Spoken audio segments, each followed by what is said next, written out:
Hold on, let me position me. Quick. Up, up, up. There we go. Yeah! See, I told you I'd make it on time. And yes, I ate most of my food. uh, I did eat. I did eat. I swear to you, I ate.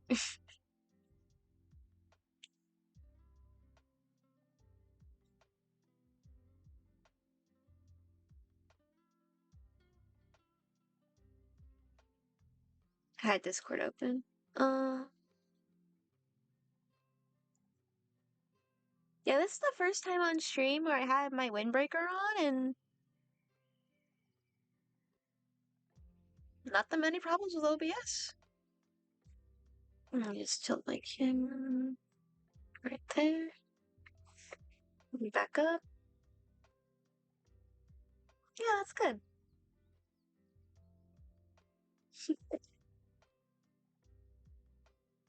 Alright. Um,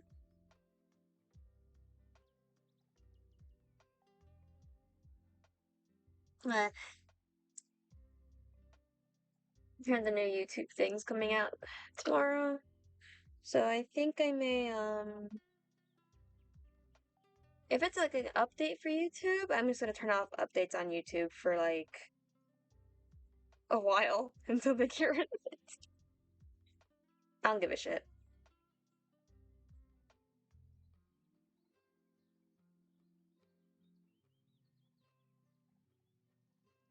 Hmm.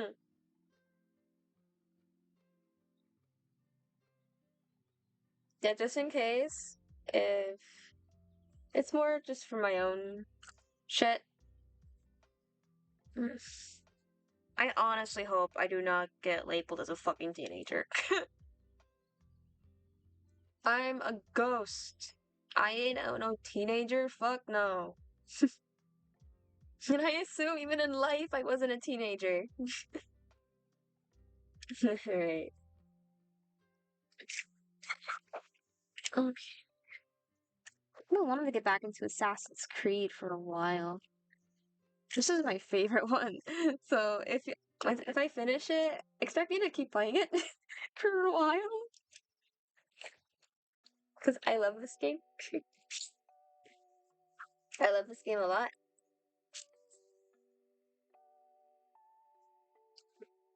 Okay.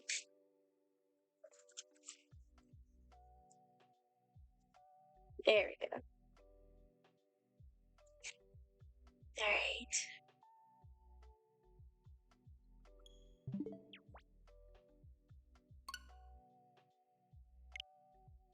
Let me turn off my music.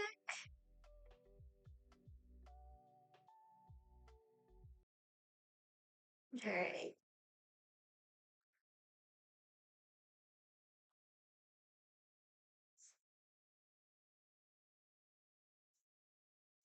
Just that.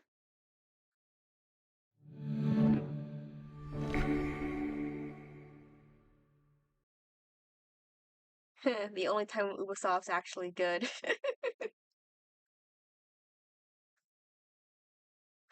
Yeah, other than like that, like Ubisoft fucking sucks.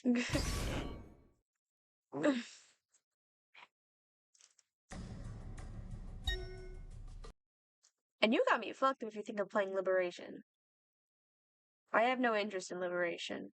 I'm very sure it's a very nice game, but I got no interest. That's just me.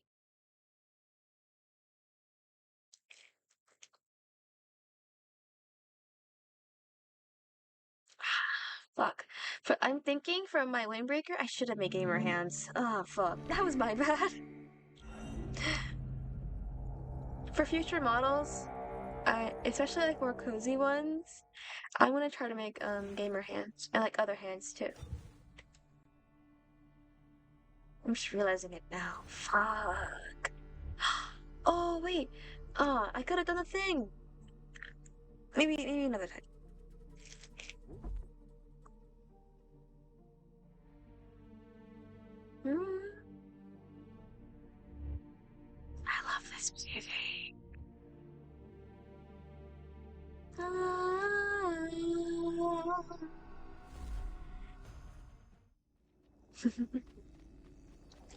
Years ago, when I first played Assassin's Creed 3, I listened to like the Lindsay Sterling version of the theme song. Lindsay Sterling is a very talented violinist. If you don't know who she is, she's very, very talented. I definitely recommend you go give her a listen. You listen to her music. She did a cover of the Assassin's Creed theme song on the violin, and it sounded beautiful. I have not listened to that in years.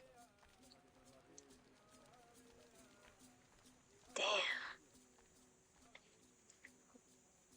Yeah, this is where we left off.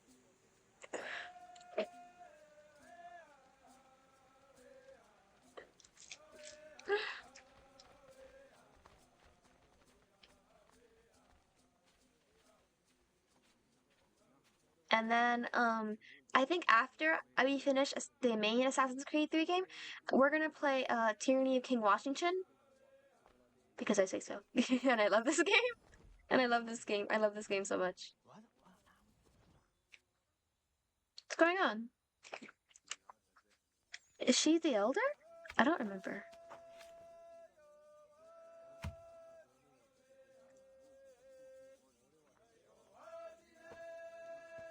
She might be the elder. Flip my left.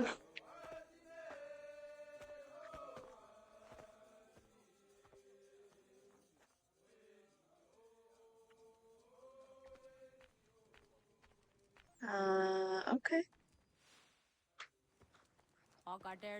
I know you wonder why is we do not wander from these woods.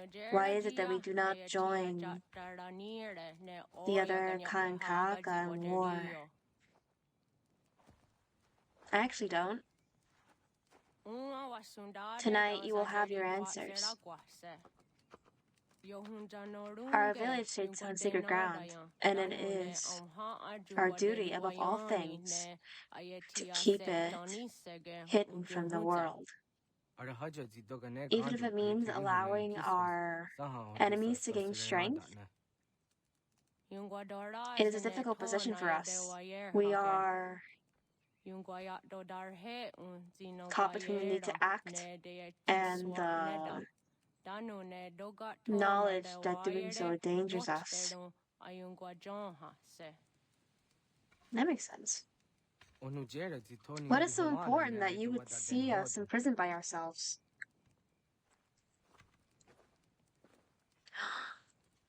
It's the thing!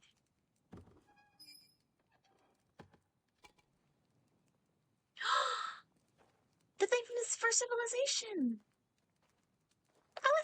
I read up, I catch myself on the lore of the Assassin's Creed. What is it?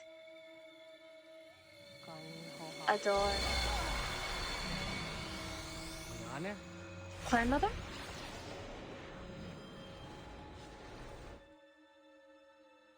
There we go. Greetings, Guardian. Juno? A spirit? You may think of me as such. Where am I? You are where you were before. If you mean to ask what it is you now see, it is known as the Nexus. From here, probabilities are calculated so that the proper path may be chosen. What path? Yours. Yeah, there's a lot of flashing lights in Assassin's Creed. If you haven't noticed already. Follow me. Let's come in the sky. Not really. I haven't done this in years. There we go, I can steer. What have you done to me? Selected a form familiar to your culture.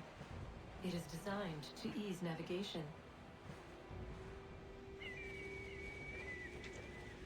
For hell! We have waited millennia for your arrival. You, who will bring to him the last piece, that he may open the door. I do not understand. Nor need you. I sense my words cause pain. But such was not my intention. You are important, Hey. child, in more ways than you will ever know. As we speak, forces gather in secret, preparing to seize control of the land. If they succeed, the sanctuary will be breached.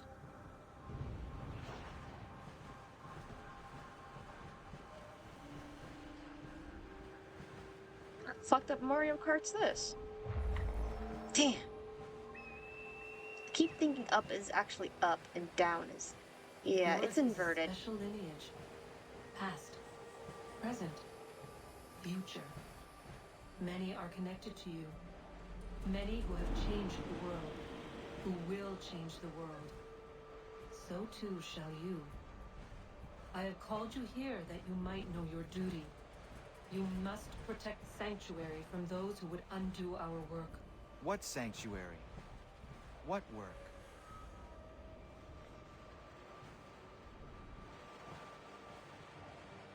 Maintaining your current course will result in a negative outcome. Premature access will destabilize the region. Your village and its people will be destroyed. We don't want that to happen.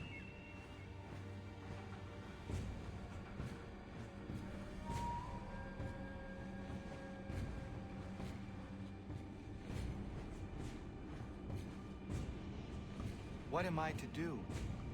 You will learn of a man who will provide additional training.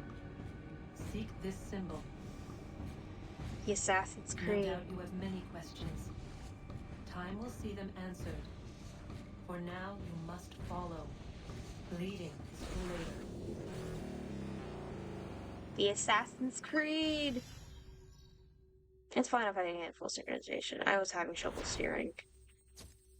I don't care.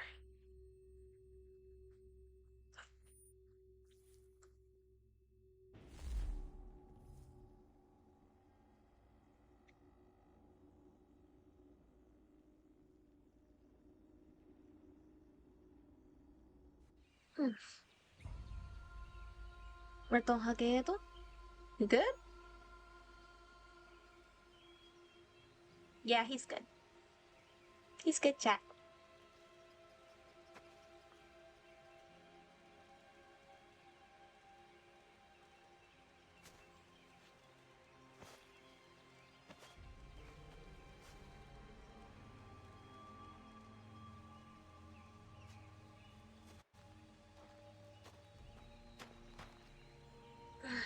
My neck.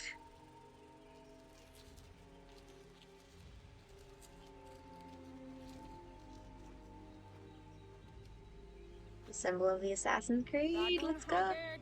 Where, Reto Hagedo? Where did you see that symbol? The spirit showed it to me. She said I would meet a man who would show me the way forward. The man from beyond the valley will return. Here, I've known it for a long time now. And so have you, even if you choose to ignore it. We are sworn to protect this place. But you are right as well. The world is changing, and we cannot hide forever. I will not sit here and wait for our end. Then I release you. You may leave. Why have you changed your mind?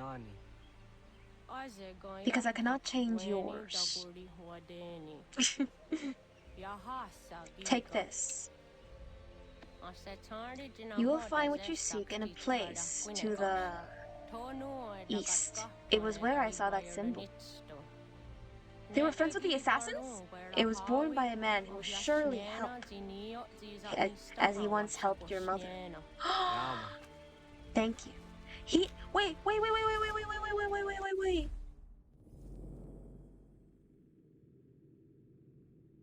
Achilles helped with the Assassin's Creed? Wait. No. Achilles knew zeal?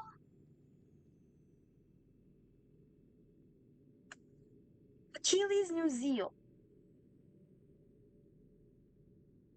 I mean, I never played Assassin's Creed Rogue. which is kind of like the counter story of Assassin's Creed 3. So was this mentioned in Assassin's Creed Rogue? I have the Assassin's Creed books too. I mean, I didn't read Forsaken yet, but um, was it somewhere? I mean, besides just in passing, was it mentioned anywhere? I didn't really pay much attention to those words. I just like, oh, oh, pretty, get me to the mission. But now that I'm paying attention to those words, like, yo, like, where was this mentioned? Was it mentioned elsewhere besides just in passing?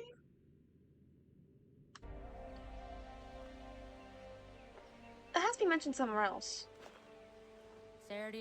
Yours is a noble heart, but I fear you expect too much. Go. Seek your symbol. Find your way. Yo, thank you.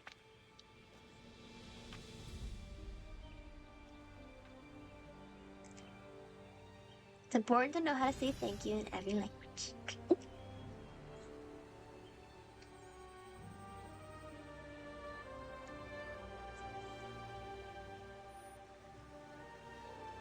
Ah, my eye. There's something in my eye. That's why I'm like blinking so much.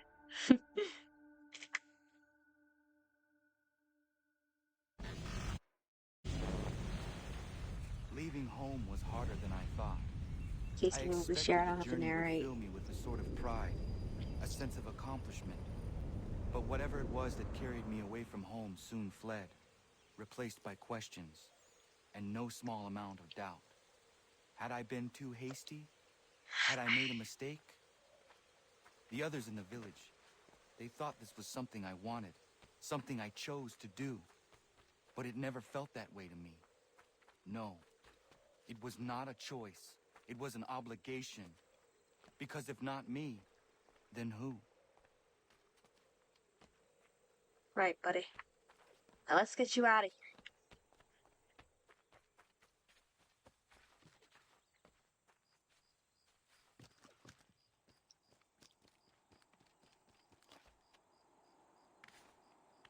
Ooh, that was a good catch, Roto Hagedo. Ah! Get off of me!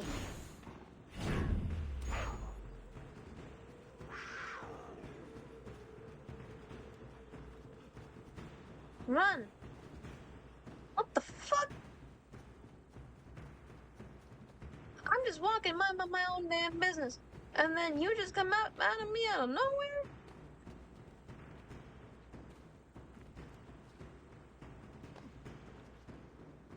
It's much for climbing that.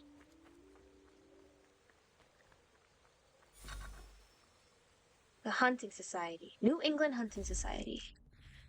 Oh, oops. Oopsie. Okay. This club was formed in 1770 by several trappers who have earned their living in that area, including Simon Gertie. The idea was to have cabins would be a safe haven and a warm place to rest for colonists who spent the season trapping in this part of the frontier. According to their records, as many as 24 hunters used the buildings at one time. Any one time, my bad.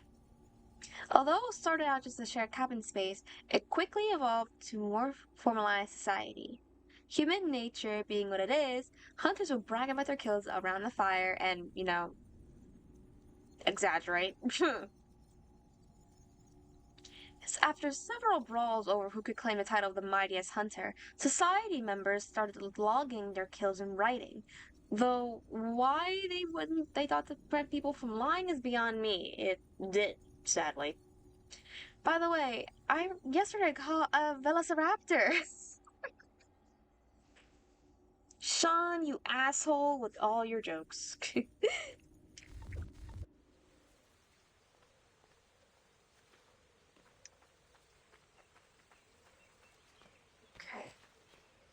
So as of right now, I'm just gonna try and get out of here another way.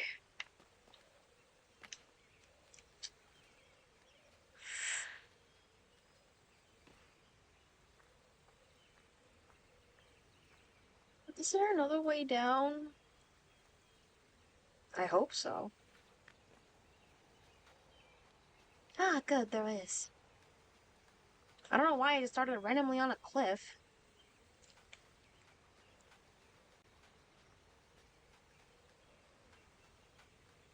But I am not getting eaten by a jaguar again.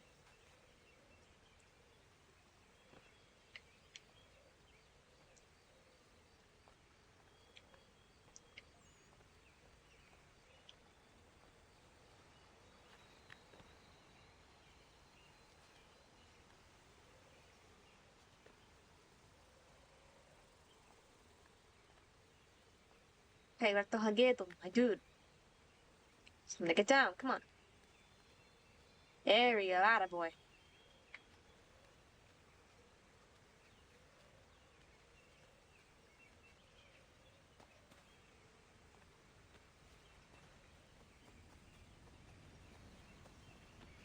I couldn't see where the water was, so I didn't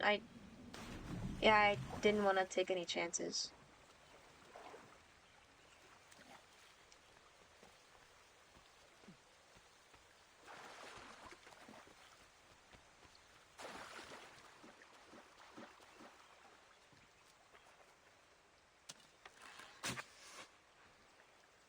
Gotcha.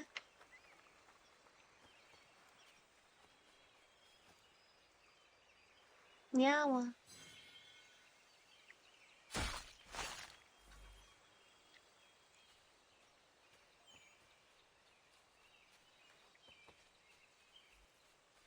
Well, at least I got my arrow back.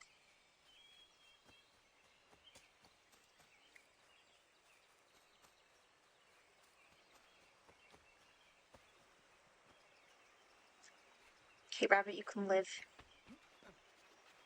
Oh my god, what a cliff. How about I go the other way? Is there land? Huzzah, there is! Huzzah! I also just had a lot of sugar, so I'm ready to be up like a long time tonight.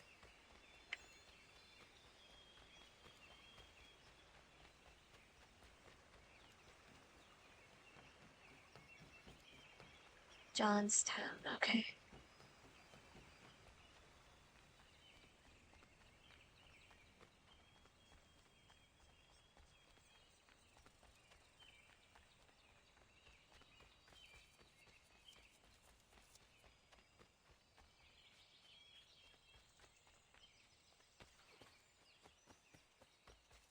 Yeah, I read somewhere that Connor Kenway, Recto Hagedon, being his, American name, is physically one of the strongest assassins in the entire series.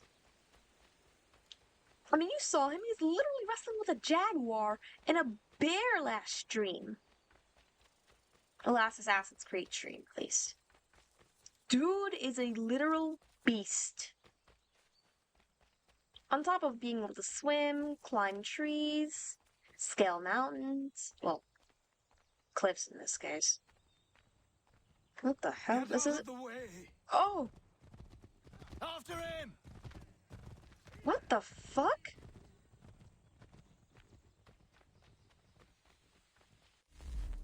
Was that Achilles? What the hell is Achilles doing there? Drink some water. I got some water with me.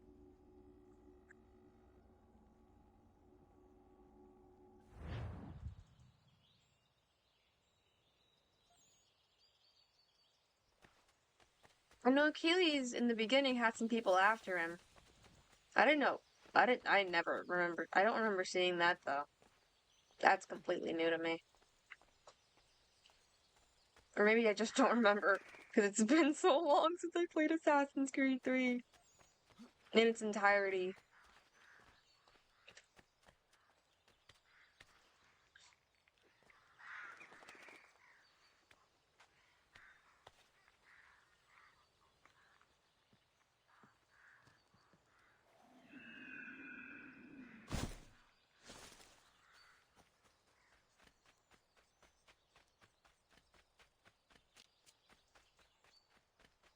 You see maybe if Babe's around. If he's not, that's okay. But nothing wrong with trying.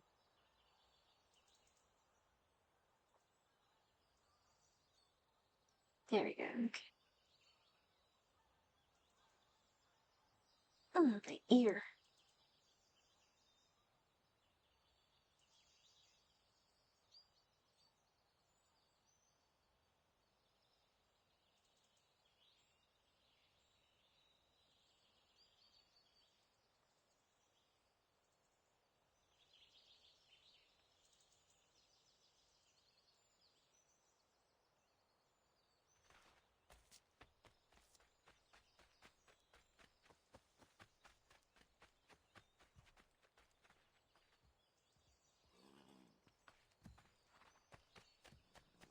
Can assassinate people, right? What the hell?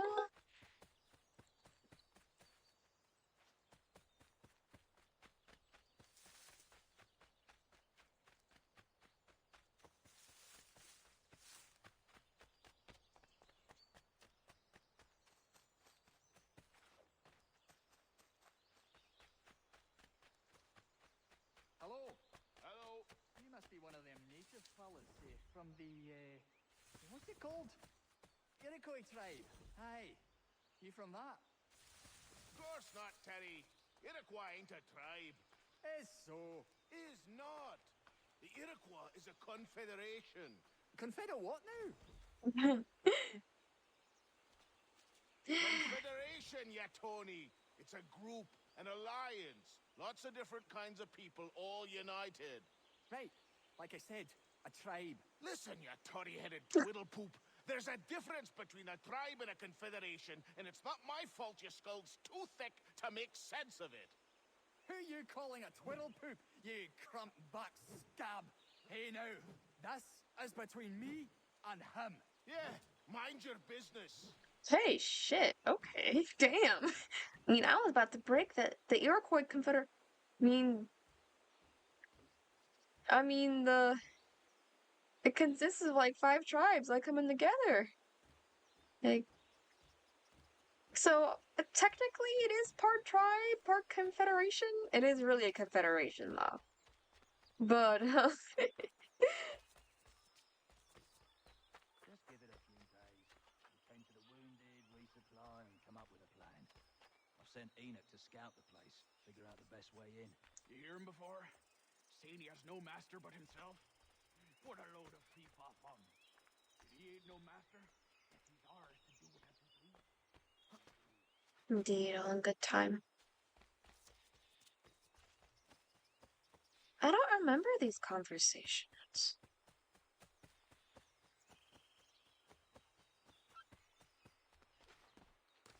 Is my Ko-Fi bot working? Yeah, Ko-Fi bot's working. Oh. Speak of the devil. Okay.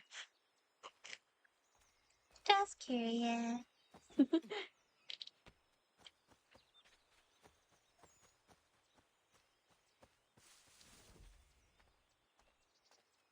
Well, here I am.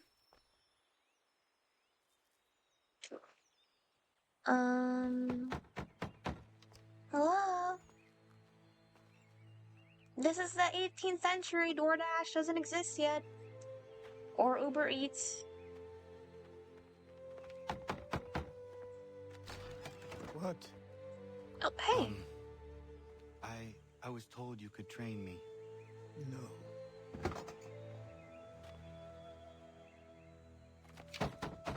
Go away. I'm not leaving!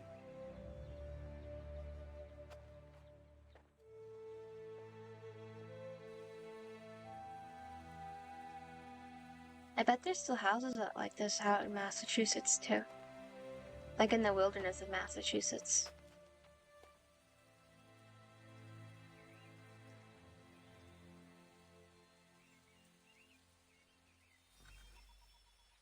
Keely's Davenport. You may not think to look at him now, but this man was once a mentor of a powerful branch of the Assassins, the Colonial Brotherhood. Achilles' life before he was an assassin isn't well documented. Seems that most of the records were destroyed when the Templars nearly wiped out the order in 1763. From what I do have, Achilles was recruited in the mid-1730s and became mentor about 16 or so years later. He had a gift for both recruitment and organization. So before long, that was ahead of the new crew assassins that spanned the colonies and much of the frontier. Achilles strengthened the ties between the Order and the nations of the Iroquois Confederacy, particularly the Kanen'kahaka, or the Mohawk. Though, as far as the records show, Connor is the first Native American to actually become an assassin. Connor being Raton Hagedo, because Connor is his American name. Wow. The first Native American to actually become an assassin. So I think they were just allies, but Connor is but Raton Hagedo is like the first dude to actually become an assassin. Officially. Pretty cool. I need a place to camp. I like that. This should do. I mean, yeah, there's hay. I mean, there's no horse in there, so there's no horse shit.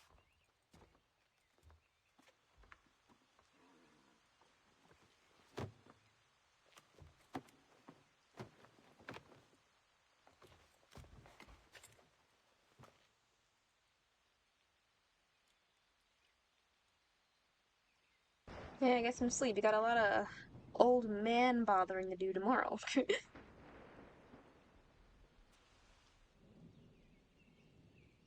I'll put on my sweater. That's what I should have made. I should have made a sweater model of myself wearing my houseboat's sweater.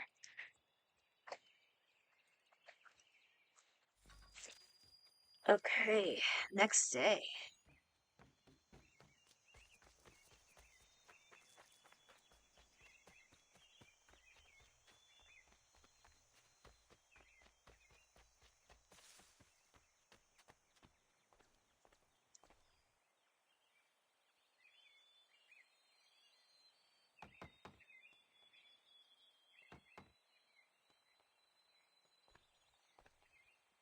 Play a There knock must knock be joke. another way in. Try the back door. Okay.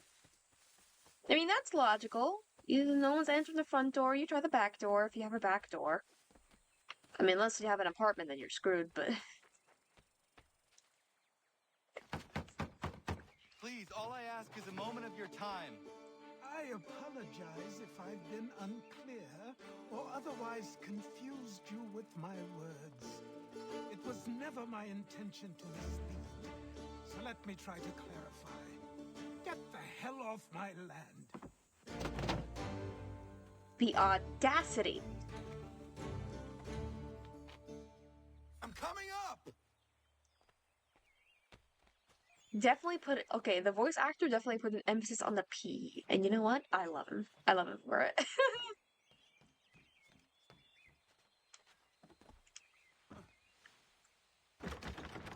Just hear me out. What are you so afraid of? Afraid? You think I'm afraid of anything? Least of all, self-important little scab like you? I got Robert's foot. Ow. Or you might dream of being a hero, of riding to rescues, of saving the world. But stay this course, and the only thing you're gonna be is dead. The world's moved on, boy. Best you do too. Oh, shit. I will not leave. Do you hear me? I'm never leaving. Have to fix some things. Just wait, old man. And for some reason, when my mouth is at rest, it, wouldn't track it properly. I will not be defeated so easily. That's what I say when...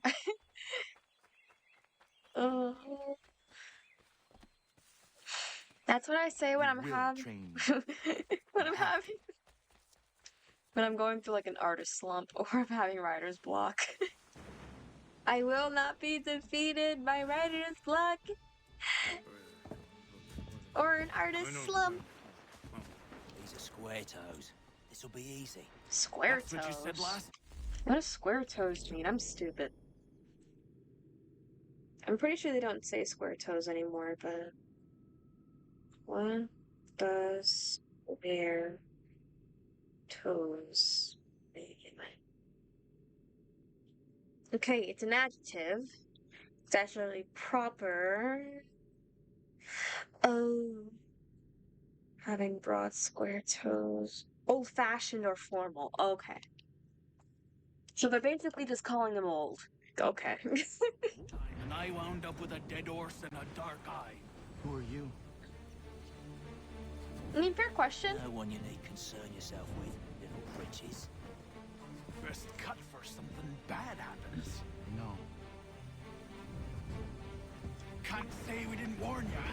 Can't say I didn't warn you, bitch.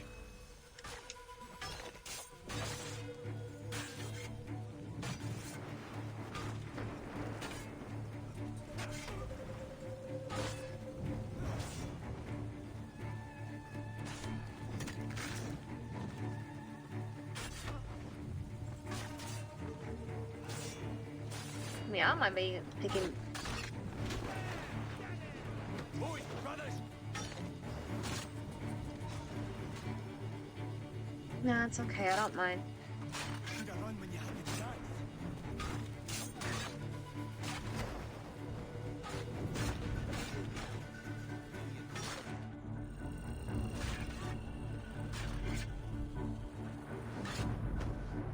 Only making things worse. I'm surrounded.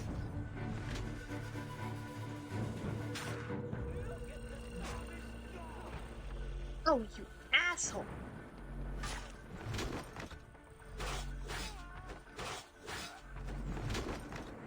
You call me the savage, Why are and you then here?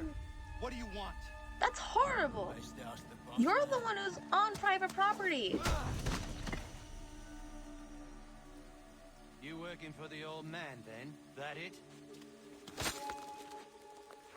Maybe this will get you talking. For always, forever, an assassin.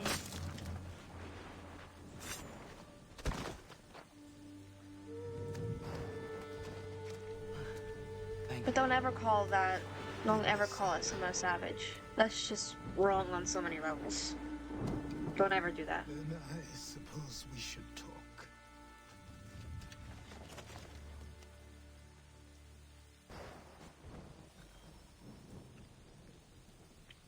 Of course, it depends on the context, especially how the word is used now. But back then, it had a very negative connotation. And I don't want any of you, and I don't want to be responsible for calling someone such a mean thing. It's horrible. And it's horrible, it's racist, and I never want you to call that to anyone. Ever.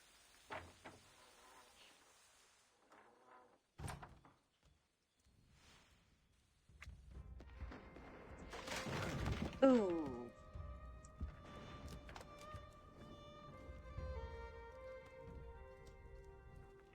Sorry. Not your fault. This whole place is ready to come down.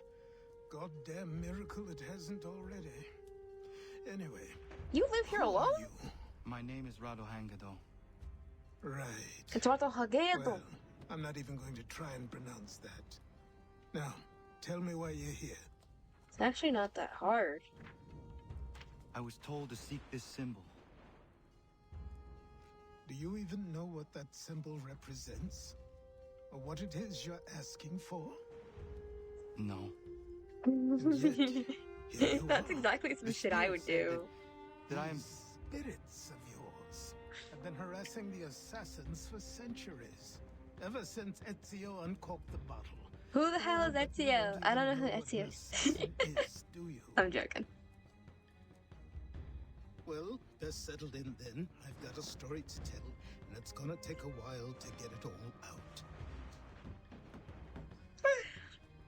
story time with Achilles. Tell me the abridged version. I got a very short attention span. And so, Thank you this is for why telling me the that. assassins have dedicated themselves to the pursuit of the Templars. Because if they succeed, your spirit's visions will become reality. Then I will stop them. Oh, I have no doubt you'll try. Come on, I've something to show you. Careful. Wasn't a joke when I said this place was coming apart. Why don't you repair it? What's the point? Besides, I don't have materials for the job. Man, that's horrible. So buy them.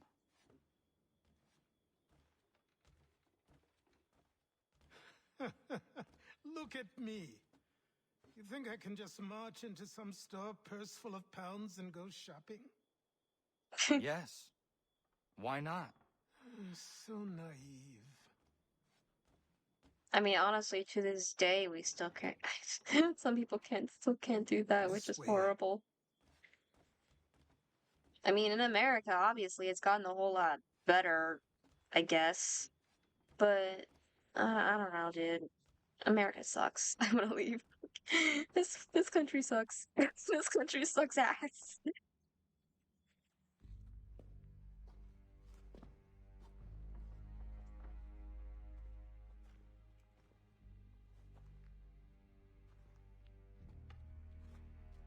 Mm. I don't think you can just come in here, throw those on, and call yourself an assassin. I did Wasn't not. insinuating that. I would never presume. That's all right. I know they've a certain allure. Ooh.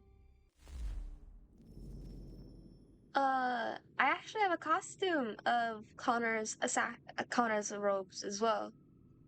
They had like when I was picking out Halloween costumes a couple of years ago.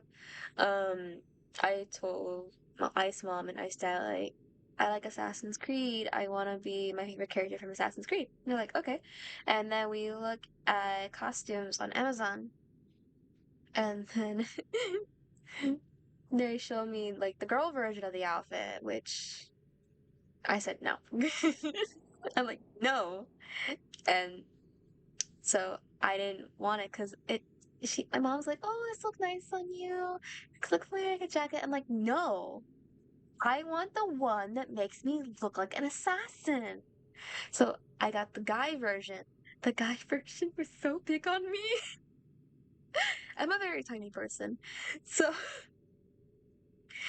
it took both me and Ice Mom altering it together with our sewing knowledge to actually make the outfit fit on me. And it still fits me to this day when I checked.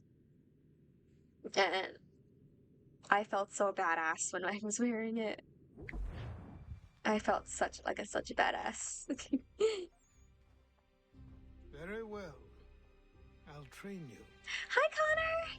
Then we'll know if Hi! you've the right to wear those robes. You like Thank my you. windbreaker? Name's Achilles. Playing Assassin's Creed 3.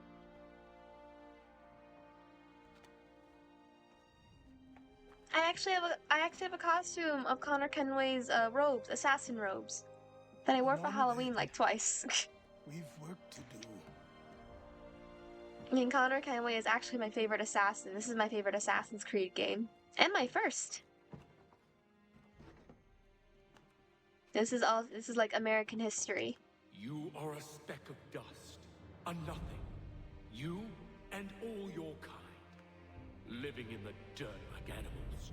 So, oblivious to before I continue on with like this section of like Assassin's Creed 3, I do want to mention real quick because this is history, typical like period, typical racism, and we're in the 21st century, not the 18th. I just want to like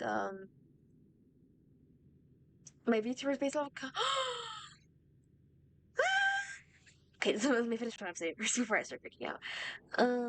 Just keep in mind with Assassin's Creed 3 and its DLC that there's gonna be like a lot of racist remarks in this game because that's how the period was back then. That's how they were treating the Native Americans, which is fucked up. Very fucked up. But at the same time too, like that's what a majority of the population believe. Not Connor and not its people, obviously, but what the colonists, the British, and a good chunk of the colonists coming into America. And I'm guessing even part of like the Continental Army as well. Cause we all know what happened. Cause it's American history, we all know what happened. And I just want everyone to keep in mind that there is pure typical racism and there's a few racist remarks here and there, like what you may have heard earlier. Yeah. And it's not gonna be in the fun way. So just want to give a little disclaimer. That's all. Yeah, some fucked up times indeed. Yeah.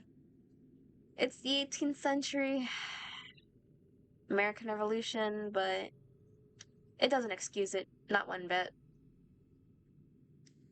And they didn't fight for all their rights until like years and years later. Ah! I hate America. This country sucks. True ways of the world. What do the Templars want? But yeah, But Assassin's they've Creed always 3 is my wanted very first control. Assassin's Creed game. They see an opportunity in the colonies, a chance for And new it's so cool, beginnings, Connor, that you're named unfettered by the after chaos of the past. literally Connor This Kenway. is why they backed the British. Here Disclaimer, they have a chance. this game is based on history, so historical racism does exist, but hey, it's just a game. Yeah, it's just a game at the end of the day, but historical racism does exist because they're trying to keep it to like as like historically accurate as possible while adding all the assassin shit that they built up over the years, which is kind of like going out the window now. Just out the window with these past few games. It's like, what the fuck? It's just what I've noticed. They just threw the lore right out the window. Oh, I wish they kept Desmond. Back when they tried to keep it more historically accurate. Facts. To illustrate the merits of their beliefs, a people in service to the Yeah, trying to keep it more principles of historically order accurate while and at the same structure. time too, like I have seen what is incorporating to their come if own they lore succeed. into it, which is They what I have to liked die, about don't it. they? And that's what I liked about Assassin's Creed All 2 of as them. well. And Brotherhood and Even stuff. my father. And the first Assassin's Creed 2. Especially your Of how father. they just included it with He's the like one holding the the historical whole thing context of the together. Crusades. And with this, they're connecting it to the American Revolution, the Native American tribes, and, well, yeah. Like the newer So I ones where you can trained, literally fucking running, jump and from pyramids and climbing, survive and without fighting, hitting the bottom. and falling. Exactly. And for every lesson that concerned the body, there were two that concerned the mind. Language. Charles Lee. Ugh, I hate this guy. Look at a smug little bastard face. I read all this already. Damn, Sean! Okay. Okay. Frustrated with his lack of advancement with the British, Lee moved back to New York in 1773. He quickly became a supporter of the revolutionary cause, and in June 1775, he joined the Continental Army with the rank of Major General. Lee began his service under the command of George Washington, which granted, since Lee had some hopes of being named Commander-in-Chief of the Army himself. To be fair, never actually played the game for historical accuracy. Let's be honest, none of us did. I just like history, and I actually paid attention in history class, so I know quite a bit. So I also get like the historical context of it too. Oh, Charles Lee, everyone hates you. I hate you. I hated you in Assassin's Creed 3, and I hated you in Hamilton.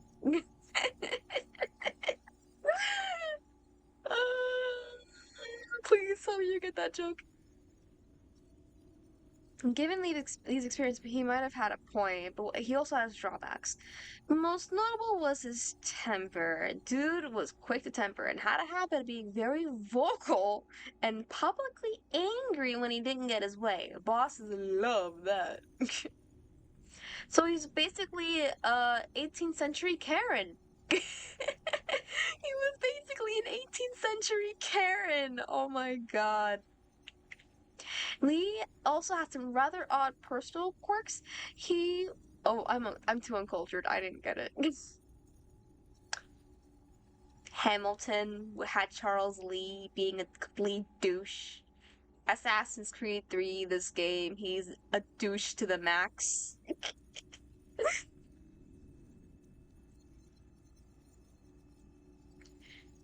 He was exceptionally fond of dogs and was continually surrounded by them, especially Karen Lee. That's his new name, and you can't tell me otherwise. Exactly. He's gonna ask for someone superior so quickly and just like cause a whole fucking scene. He's gonna cause a scene with his little Pomeranian in his hands. With his little Pomeranian and maybe his pipe and and like, sir, get me your superior. Like all that shit. Never especially don't talk to me, peasant. Get your superior. Exactly. He was continuously surrounded by tiny dogs. No, he was surrounded by dogs, particularly his much-loved Pomeranian. Pomeranians are cute. They're like basically like little pom-poms. Never trust a man continually surrounded by tiny dogs. He was also vain and liked tailored suits, but rarely washed them, meaning he smelled a little better than his animals, and worse, according to some. Ew. Ew! Dude never did his laundry, he never wiped his ass. Ugh. Despite his failings and horrible body odor, Lee was both a competent leader and popular with the troops. Washington recognized it and named one of the forts on the Hudson River Fort Lee in his honor. Have you ever played Black Flag or Rogue? I haven't played either one. My health spawn, Aaron Hasashi, he's played Black Flag, but and he loved it too. But neither of us have played Rogue. I know the context of Rogue. I know that's basically like the Templar side to Assassin's Creed 3, and it's basically the prequel of Assassin's Creed 3, but I've never played it. I mean, I got the books, I got the Assassin's Creed books like right above me, so I'm probably just gonna read about it, which honestly to me close enough. So, yeah. If Washington was hoping that just naming a fort after him went smoothly after the rocky relationship, it amazingly didn't work. My opinion, Black Flag is better gameplay, Rogue is better story. Okay, I get that. That seems fair. Excuse me. I mean, Rogue honestly has like the better story because it pretty much tells like how the Colonial Brotherhood pretty much went to shit until Connor came. Because it was doing fine until Rogue. And then was picked right back up during Assassin's Creed 3. And Black Flag is basically, yo ho, a pirate slave for me. I make jokes. I make funny jokes about it.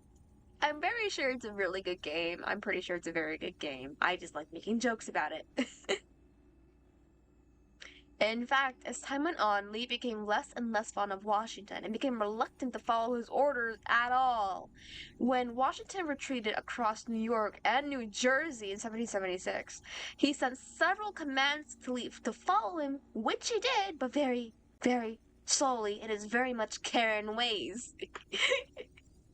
Yep, didn't know that before playing, so you can imagine my reaction to certain characters. Blackbeard being one of them. I know Blackbeard isn't in Black Flag. From what I heard, that he's in Black Flag. That Blackbeard's in Black Flag, which may have resulted in Karen Lee to be left behind and be captured by the British in 1776. Still, it's understandable. He probably had to stop every 5 minutes to let his bloody dog piss in a hedge.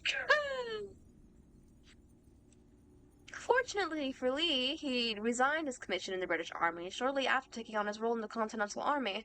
That meant instead of being tried for a deserter, my nose, his imprisonment in New York was more of an inconvenience. He was wined and dined by the British, allowed to have whomever he wanted as a dinner guest. It was basically a bed and breakfast inn. In return, Lee gave up information about the state of the Continental Army.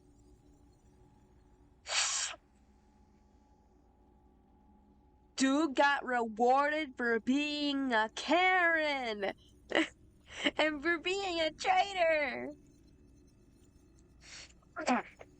I meant in Rogue. Oh, okay. That's my bad. I never played Rogue. Logic, the arts. Achilles taught most often of the assassins and Templars, their structures, origins, and purpose.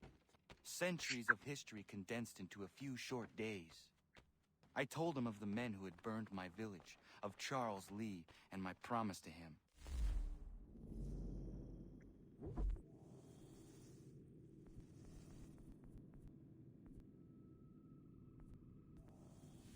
Wait, don't I have this already? Oh yeah. If you like AC3, I personally believe you should play Rogue. Okay. I mean, I'm playing the Switch version of the remastered of Assassin's Creed 3. Also, this is on my personal Nintendo account, so I already have like a Ubisoft account, so that's why I got like Ezio's outfit early, and like all like the other Assassin's Creed outfits, like the Bayek, Shay, Jacob, Edward, Arno, Alexios, and Aguilar. I'm just gonna unlock those real quick. Oh, Animal Spirit. This is from the DLC. There's a Rogue Remaster on the Switch. It's a 2-for-1 deal with Black Flag. I seen that one. I wasn't interested in it, honestly, because honestly, I was just more interested in 3, and then that'd be it.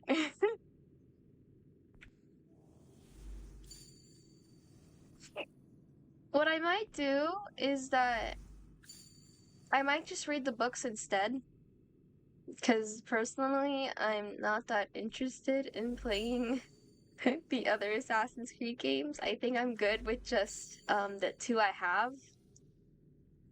In my personal opinion. That's just me.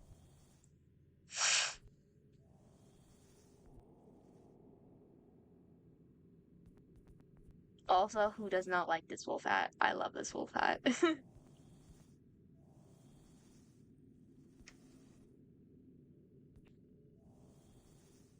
This was not happening. Fair enough. I personally prefer 3 as well, but since I never played Rogue, I went for it and don't regret it.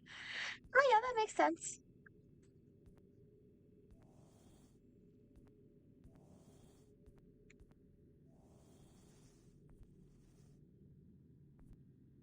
Hey, one of them was black with like blue outfit. I think it was this one. Achilles explained that Lee The Templars, and that they were led none other by my own father. If I was to serve the order, these men would become my targets. So I worked harder, learned faster. But for all my progress, it was clear I still had much to learn. My training had only just begun.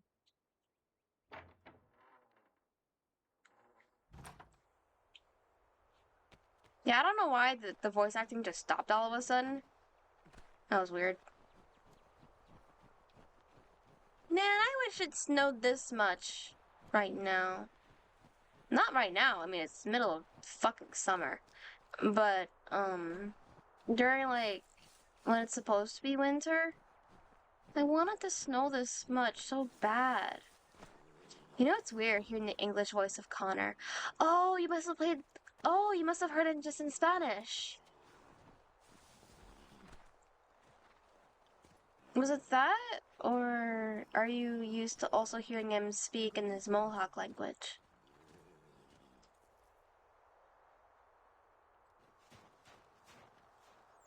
Good morning. Good morning. To you as well. Just Spanish. Oh, taking a okay, that trip? makes sense. I've decided to do something about the house, and you're going to help I me. actually never heard a Spanish Get it? voice actor.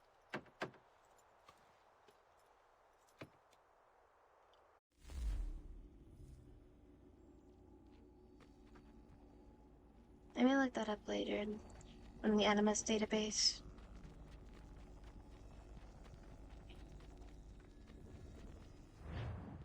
I hear the English voice actor is also Native American. Which, again, when, you know, Ubisoft was actually good, they cared about stuff like that. And from what I've read, they did not want to screw up Assassin's Creed 3 with all the misrepresentation of Native Americans. I mean, look at Mortal Kombat. My point exactly. Just look at Nightwolf. Nightwolf is just my entire point. Although Nightwolf is cool. It was a heavy Spain accent, but I like it. Oh, okay, it's what I'm used to. Okay, that's fair.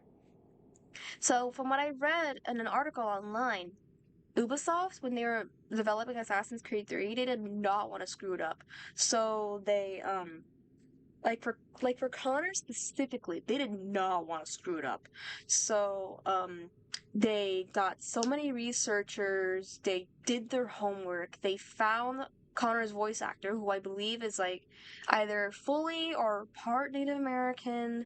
They brought in translators for the Native American part for the the Mohawk language parts back then when they casted the right man for the job. Exactly. And that they brought everything down to a T, to their traditions, to how they lived, and how basically they were just in a fucked up situation from the start when the colonists began coming over. And basically saying, hey, yo, we like that land, but you living on it? It's my land now, bitch. Get the fuck out of here. And all that stuff. I mean, I would know. They did the same to the Taino. Ah! Ah! Ugh. Ugh. They did the same to the Taino. They did the same with the Aztecs and the Maya. They did it to everyone. Fuck colonization. Fuck Christopher Columbus. I don't care if any Italian gets mad at me. I'm gonna say it. Not fuck Italians. Fuck Christopher Columbus. Fuck the guy. He's horrible. He caused a mass genocide. No, like for real. He was like dude discovered fucking like Cuba or Boricua, which is present day Puerto Rico, and he saw the Taino. And they're like, oh man, these people are so nice. Let's colonize these bitches. Like, I'm gonna go back to Spain real quick, tell the royalty, like, hey, yo, see, I didn't go to India because I'm a dumbass, but I did find these two islands that I really do like. Lean, let's send all our ships out there. And then colonization and a mass genocide of the Taino. Like, to a point where they were nearly brought to freaking extinction. And from what I looked up, to this day, there are a good chunk of people who have Taino blood in them in Puerto Rico and in Cuba. Sorry. I think in DR too. I'm not Come sure. on. You gotta be so cold to make it in this world. I mean, I'm literally cold. I'm a snow ghost. Like, hello. This place is incredible. The people, the sounds and smells. I could walk these streets for days and know not even half its wonders. That's how I felt when I saw the North End. I've been to Boston. These days, I much prefer the quiet of the countryside. I've been to Boston before. I've been to There the is so North much End, life the, here. the historical district. So many opportunities. Ooh, old meeting house. Damn it, wrong button! For a few, my boy. I keep pressing wrong buttons. But yeah, I've been to Boston before. I've been to the North End, which is basically their historical district. A lot of good Italian restaurants, by the way. I like to eat it. I like eating. This is the old meeting house in Boston. The bells in this church rang out in the hours leading up to the Boston Massacre, as crowds were gathering to taunt the soldiers in front of the State House. In Boston at that time, church bells were rung when there was a fire, so it was pretty much like an 18th century version of like a firefighter siren. It was kind of like that, I guess. So people ran into the street to see what was happening. You know, like when, when like sirens are out. That swelled the crowd, making tensions between the people and the British soldiers that much worse. It ended, of course, with those soldiers firing in the crowd, killing 5 people. And this concludes our lesson on how church bells could be used to incite riots in colonial America. I'm gonna do some stuff, BRB, but I don't. Okay. Ooh, Boston Neck. In the 18th century, the only land route into Boston was a narrow strip of land called Boston Neck. One often talks about the heart of Africa, of course, the bosom of Europe. Wonderful that how Boston gets a neck. Fortifications built across the neck protect the city from land attack, I suppose a bit like a heavy necklace, or a handsome neck brace. When the siege of Boston began in 1775, Governor Gage ordered that the fortifications be expanded and strengthened. They became known as Gage's Lines.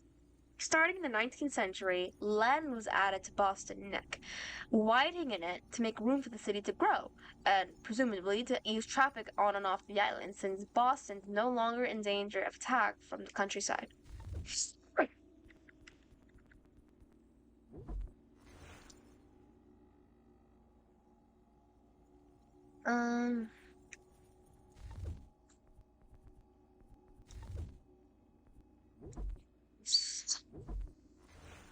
Okay. My nose. This lovely little collection of buildings was the headquarters for the original assassin order of the colonies, a modern Masaya, if you will. Sometime after the 7 Years' War, the Templars made their move and destroyed it during the assassin witch hunt. By which I mean there was a witch hunt for assassins, not that they were assassin witches, which would honestly be very, very cool. Oh, my nose.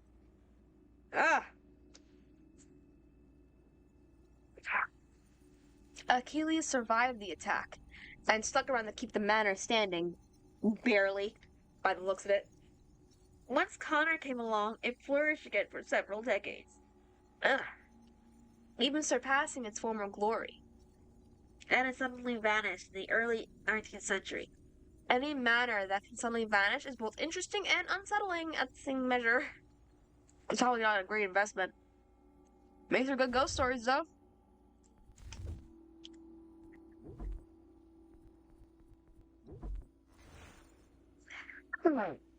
This New South meeting house. Another wooden church.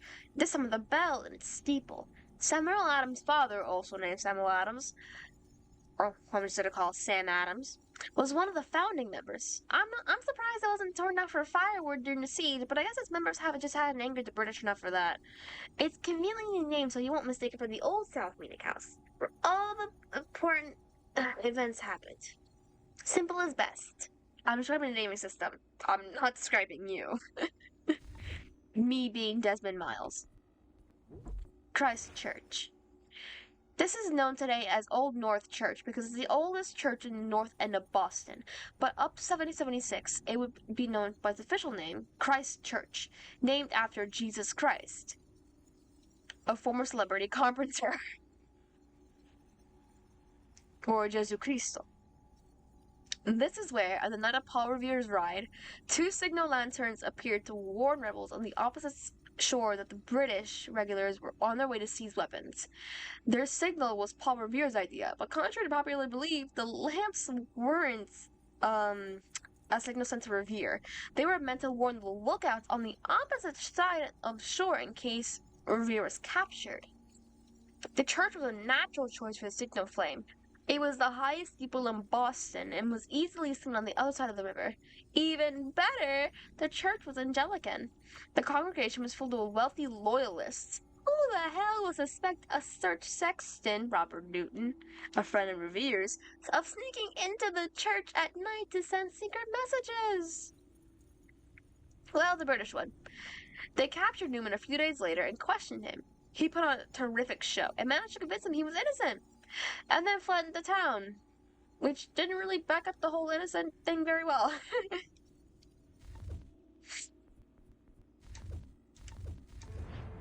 a few.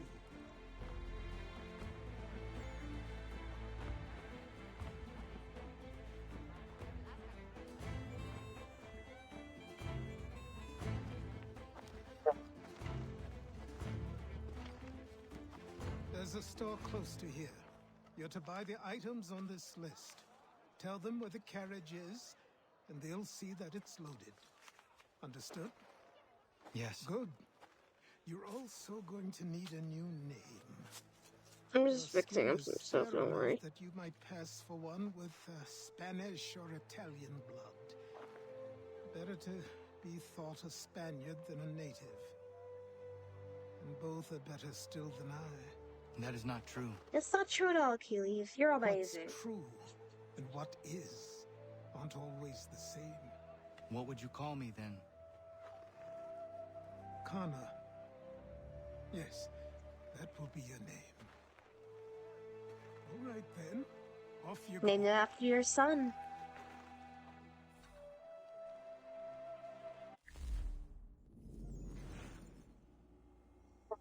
Ah, my nose. The Old State House. This building housed Massachusetts government from 1713 to 1798. Before the Revolution, that would have meant the governor, his advisors, and the elected assembly. Of course, what by elected, I mean elected by white male property owners, since they were the only people who had the right to vote. This assembly also had rather limited power. The governor had a veto over anything they decided, and on occasion this dissolved the assembly when they didn't vote his way. Less a governor, more dictator. In 1767, a gallery was installed above the meetings floor, so here was the general public to watch their legislature at work. This was a very novel novel idea at the time. Of course, some of the representatives probably regretted this decision later, when the crowds used the area to heckle those who voted pro-British. Then again, probably the point all along. The government moved out of the building into a bigger space in 1798, and the old building was turned over to merchants, including a wine cellar and a wig maker, making it the colonial equivalent of a shopping mall, though one that mainly dealt in wine and wigs.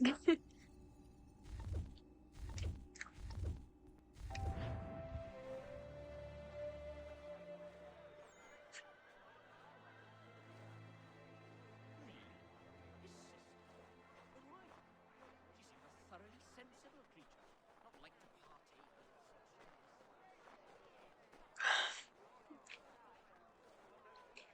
such.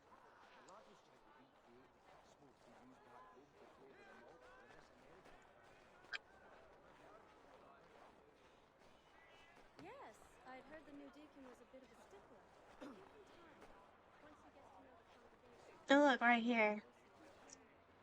Join or die thing. How the snakes cut up. Basically, if you don't join the Revolutionary War, we're screwed. It was basically that, if you don't know the context of what that means. Join or we're screwed.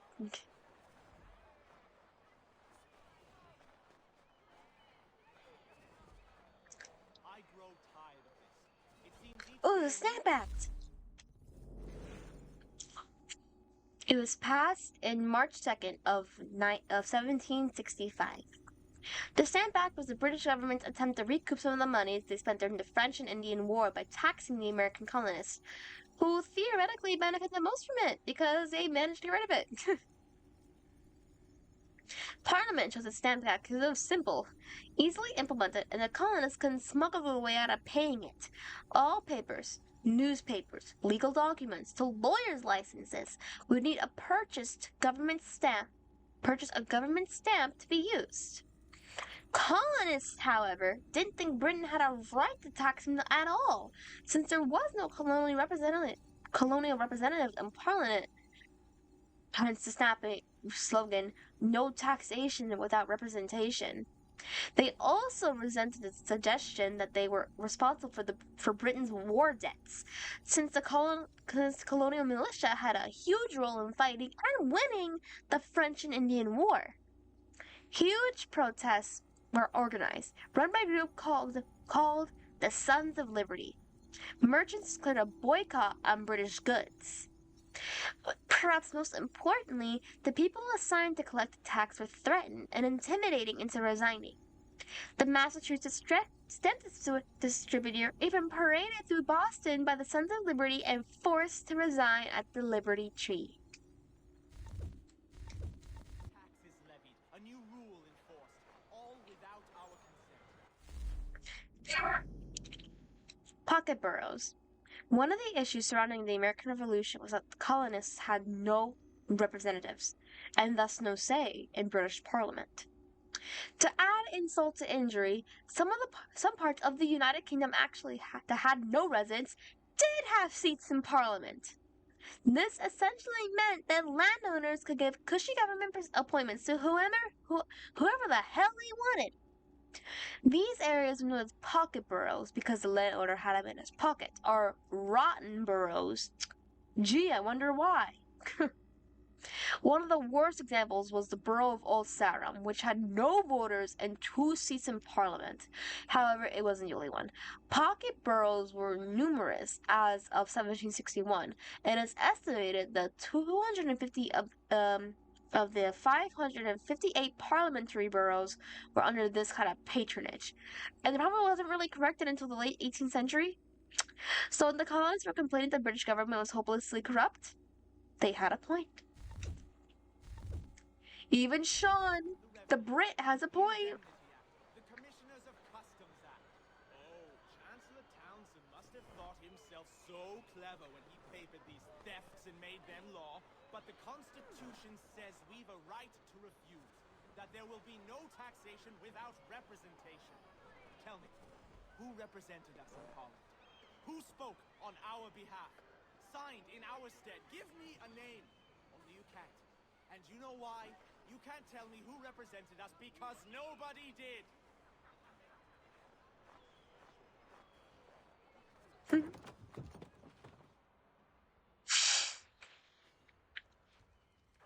Ah, my nose.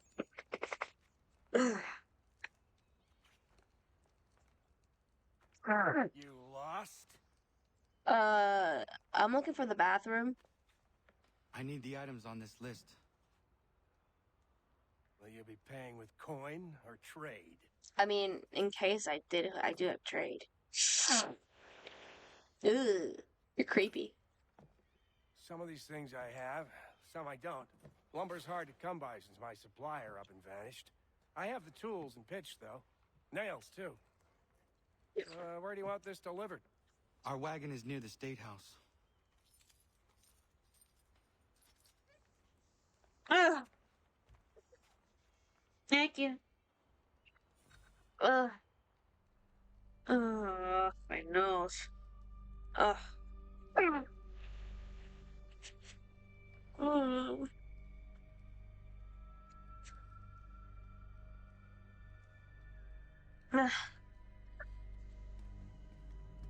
To business. I mean, I do have stuff to trade.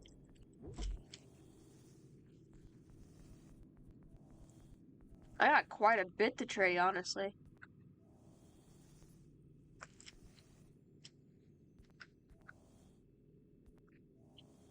Ugh. Ugh.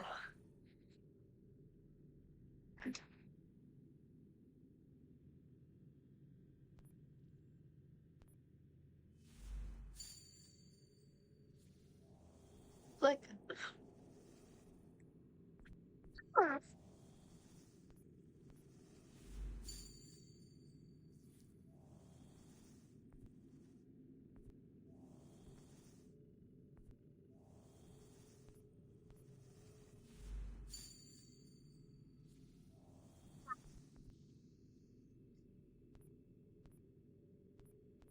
doesn't really cost that much.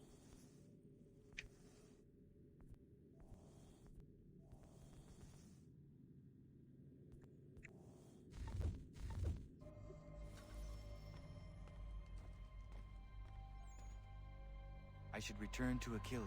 Who stands in Parliament for Boston? For New York? For Virginia? No one. Old Sarum is represented.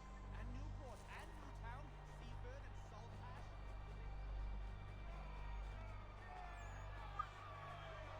We're headed to the customs house to toss some quips at the lobster. Hold on, I had to blow my nose.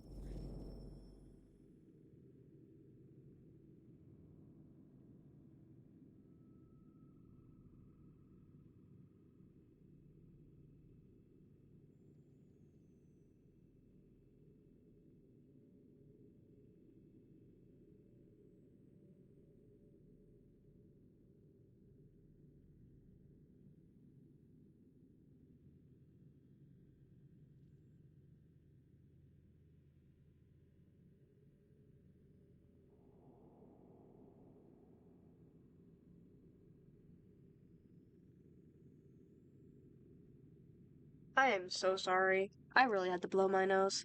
And I didn't want to do it in front of my microphone. Sam, come on. We're going to ruffle some redback. What happened? That's what we're going. Loyalists. Loyalists were colonists who sided with the British during the Revolution. They were also known as Tories, Royalists, Kingsmen, and ass kissers. They were also known by their enemies as those bloody ass-kissing ninny-hammers, among other things. While being a loyalist might seem to you like the bad guys, that's because you only know the Patriots won. It's very easy to use history to look smart, even you were subjected to the American education system, and system is a strong word, and I was subjected to the American education system. In fact, as many as 1 in 5 colonists were actively loyalists, and many more tried not to pick a side altogether. I expect the version of the story you've heard is something like this. The loyalists were the traitors who betrayed their fellow Americans to the British. That's fiction, since from the loyalist perspective, the opposite was true. The colonies were founded and owned by the British, and the colonists were therefore British citizens, and thus the rebels trying to display the king were the real traitors here. Find out. Follow With me. me to King Street. We'll show them. Patriots were colonists united against the British government in the Revolutionary War. Although at the time of the revolution, patriot was thought of a negative term. What we call patriots today were most likely called Whigs, or if you were a loyalist, rebels. The patriot motto was "no taxation without representation," a great phrase for rabble rousing, though a poor choice for a catchphrase for, say, a game show host. It's also a phrase that requires a bit of unpacking for a modern audience, by which I mean you just meant. The colonies didn't elect representatives for the British legislature because of the travel distances between Britain and America and the distinct lack of airplanes. It would have been practical. Instead, the Patriots wanted to be government representatives, but within the colonies. Of course, they did have legislatures, but they were rather prone to be shut down by British appointed governors whenever they didn't behave properly. Basically, governors doing exactly what they wanted. It's hard to know how many people were in the colonies or patriots, but the best guess is between 40 to 50 to 45% of the population. The rest were either declared loyalists or people who decided to remain tactically neutral. Probably a wise choice, given both sides were known for seizing property of their enemies. Huh. As if this is a fucking monopoly. Down to the customs house for a spree. Come along.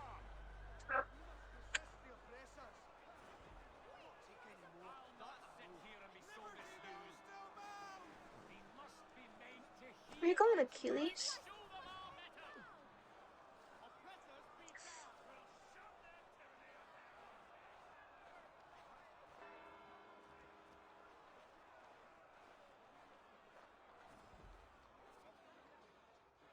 I say again, disperse! Congregating in this manner is forbidden! We're not going anywhere, Bug! Oi! Why did you go back to England? No good can come of this chaos! Return to your homes, and all will be forgiven! Never! Not until you've answered for your crimes! You're right, cowards! You don't scare us. Pointing guns and unarmed! We ain't afraid! There. Is that my father? Yes, which means trouble is sure to follow. Uh-oh. I need you to tail his accomplice. This crowd is a powder keg. We can't allow him to light the fuse. But But nothing. Go! Do as I say and go. Come on, you gosh-gutted coward. Ethan Kenway is a Templar who came to the American colonies in 1754. From what we learn, Kenway was sent here by Grand Master Reginald Birch with a dual mission: establish his own Templar group to rival the colonial assassins, and search for clues about the artifacts related to the first civilization. And when the Grand Master tells you something, you do it, even if it's just a chess Grandmaster. Kenway didn't find the artifacts he was looking for. He did, however, recruit a small, dedicated band of Templars. He also attempted to forge a relationship with the Kankaka in the frontier, and one woman in particular, Canadillo, or Zio. The two were briefly lovers, and however brief it was enough, because Zio, unbeknownst to Hatham, ended up raising their son, Connor. I'm guessing it was Kenway who became Grand Master of the colonies, and therefore the man responsible for the 1763 attack on the colonial assassins. The attack wiped out most of the membership and almost all our records from that era. It's never been clear exactly what happened in the attack or how Kenway managed to make it such a complete surprise. In any case, I don't think I like this guy. Sorry for using such strong words. Shoot at me. Hey, Lobster! Go ahead! Fire your little gun! You bet that run so bacon face out! I just don't fight you this on you! Freaking boy, take a swing at me, why don't you?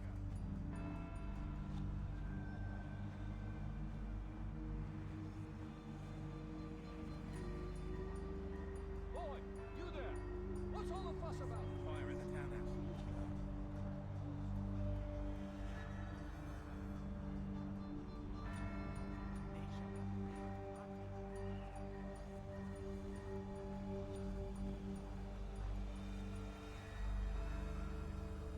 Oops. Wait till he turns the corner. That way.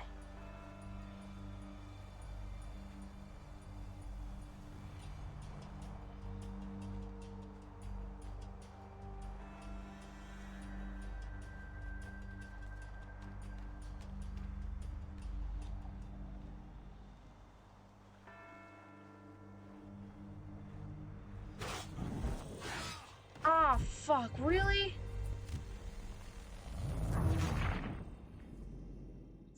He was turned around.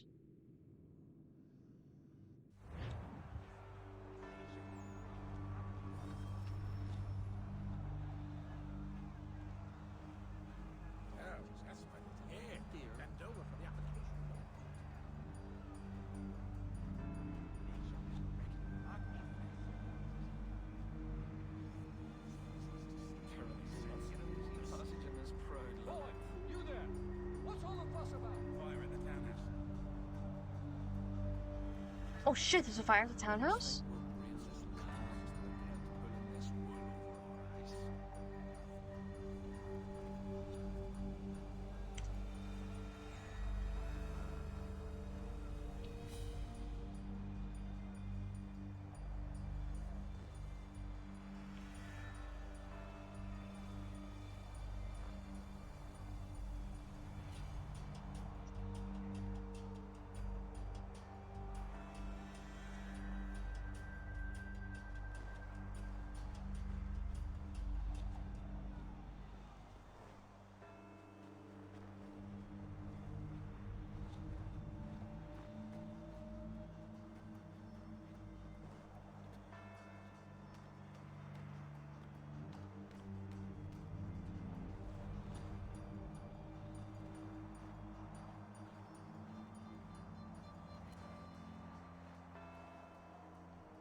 Gotcha.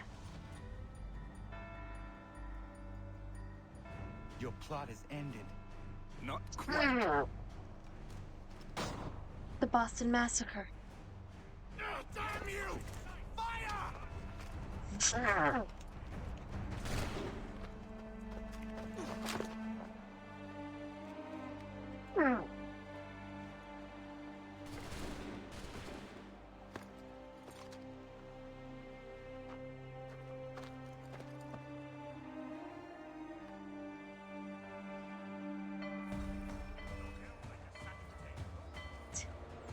Run, Connor.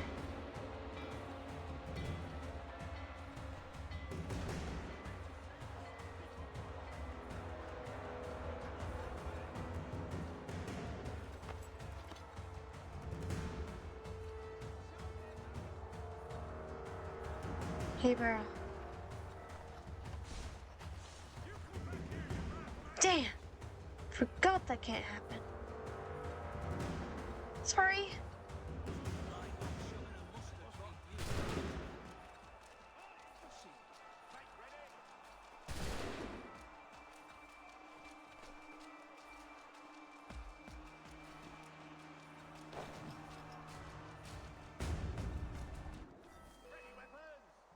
I need to find Achilles. Trip to Boston.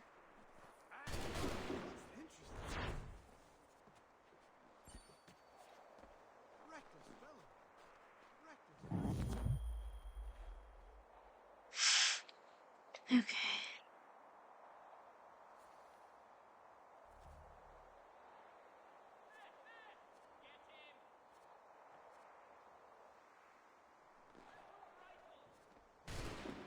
You kidding me? Ow. You literally just nicked me. The Boston Massacre. Massacre on King Street. Doubtless our readers will well know on evening of Monday last. A squadron of soldiers formed a custom house and fired into a crowd of citizens, killing 4, wounding many. Our readers will expect a circumstantial account of the tragical affair, but we hope that they will excuse our particularly being cautious, as we should be, had we not seen that the town was intending an inquiry of full representation thereof. However, a few facts appear to be established. This is basically whole thing right here.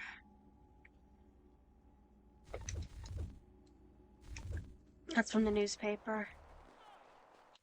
This is from the database.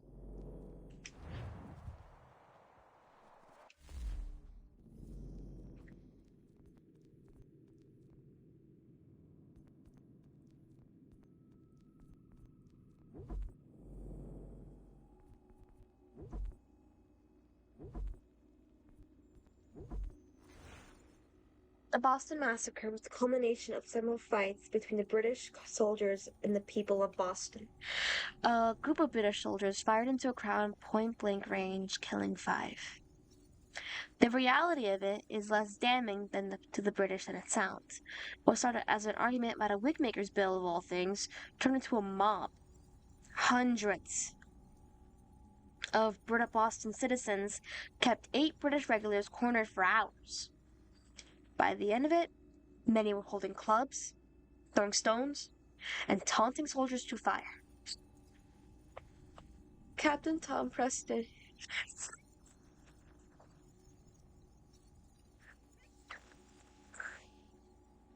Excuse me. Captain Thomas Preston was in charge of the regulars and tried to defuse the situation by talking to the crowd. They asked if his soldiers' guns were loaded, and he admitted that they were, but it would have been stupid for him to order the fire since at the time he was standing right in front of them. It wasn't until one of the soldiers was hit by a stone, which enforced him to drop his musket, that the regulars fired into the crowd against Preston's orders, who later testified that he never gave the order to fire. It's possible his men mistook the taunts for the crowd as a foreign order. The regulars were arrested and tried for murder. 6 were acquitted, including Preston. The 2 other men were found guilty of manslaughter, but had their thumbs branded in lieu of their usual sentence, which was death. The other interesting thing about the massacre is that when it happened afterwards, that is how both sides tried to spin it to their advantage. The fact that most people call it a massacre give you some idea of who won this particular PR war. The revolutionaries portrayed it as an attack on colonial liberties, and the images of the event, popularized by Paul Revere, showed an organized British force firing into the crowd, not a confused group of soldiers cornered by an angry mob. The British, on the other hand, referred to the event as the incident on King Street. We're naturally calm in a crisis, unlike countries who insist on turning every minor confrontation to a 3-ring circus. Anyway, the wigmaker dropped his prices and it never happened again. I call it a victory for the bald.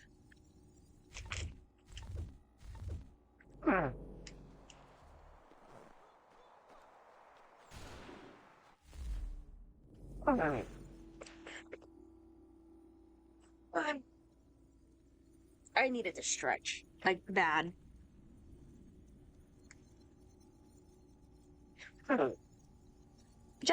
Hessians were German soldiers who were hired by the British to fight in the Revolutionary War. While Hessians technically referred to soldiers from the state of Hessian-Kassel, it came to be a blanket term for all the German mercenaries who fought in the Revolution. The imposition is easy to understand, of course, when a troop of German soldiers lines up and starts firing at you, only the most misguided of geography nerds would stop to ask where they're from. So, me then. Among the Hessian troops who were sent to fight in the American Revolution were at least 2 units referred to as Jaegers. They were light infantry troops, known for their accurate marksmen. Accurate marksmen are very much the best sort of marksmen. The word Jaeger happens to also be the German word for hunter, and early members of the Jaeger troops mainly comprised of the experienced foresters. Again, really accurate gunmen who are good at fighting in the woods are exactly the type of soldier you want in the war in the American frontier. Unsurprisingly, this made the Jaegers the most feared and respected divisions of the Hessians. I'm sorry, I really need to move my legs really badly.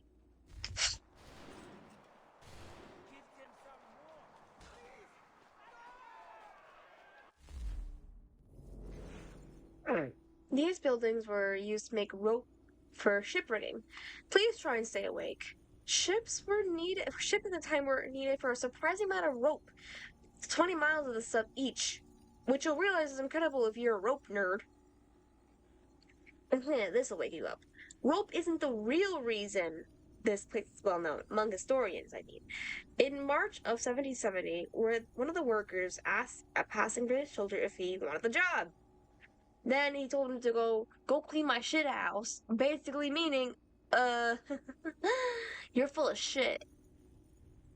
Like, fuck you, you're full of shit. The soldier was so offended that he started a fight. Then he left, came back with several of his friends, and started a full-on brawl. That one insult led to days of fighting between soldiers and rope workers, leading up right to the Boston Massacre. The relationship between the British and Bostonians at the time was a little tense, to say the least. History does not reveal that if the worker ever had a shit house cleaned, but it seems unlikely.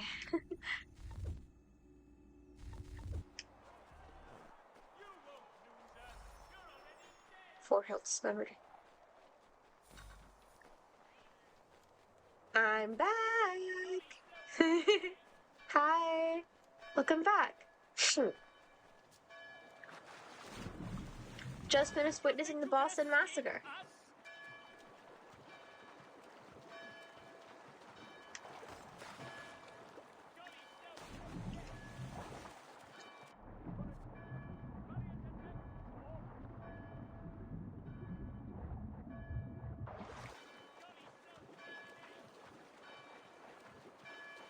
I escaped for like 2 seconds and now I'm back to being, oh my god. I forgot this game you don't freeze in the water. And the soldiers can't swim.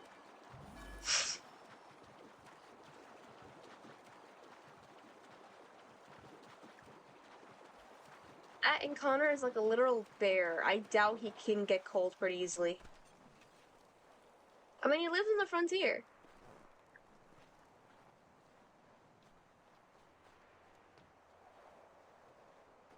So it must be pretty beautiful in the winter.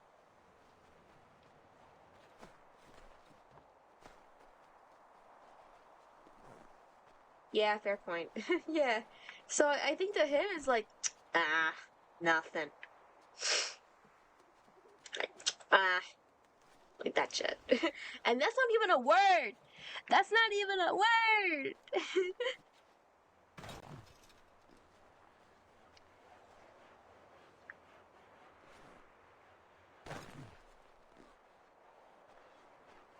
You know, watch enough Gabriel Iglesias to know that. That tongue click, basically means like, that don't mean shit. Because we do it too.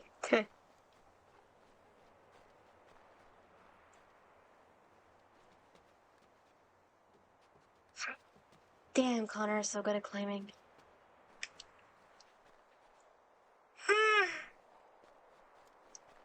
Ugh. That's what happens when you have too much sugar.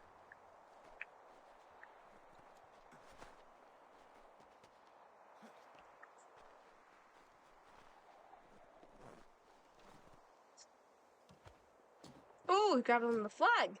Smart man.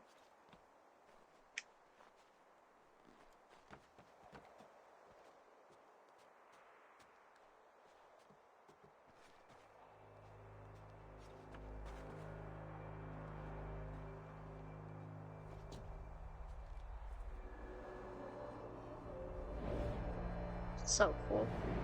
So cool. I mean, just look at that. Why wouldn't that be cool? Where is it? Right there.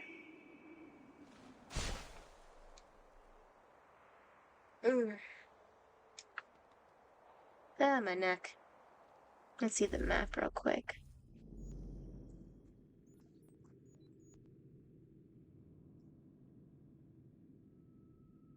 Okay.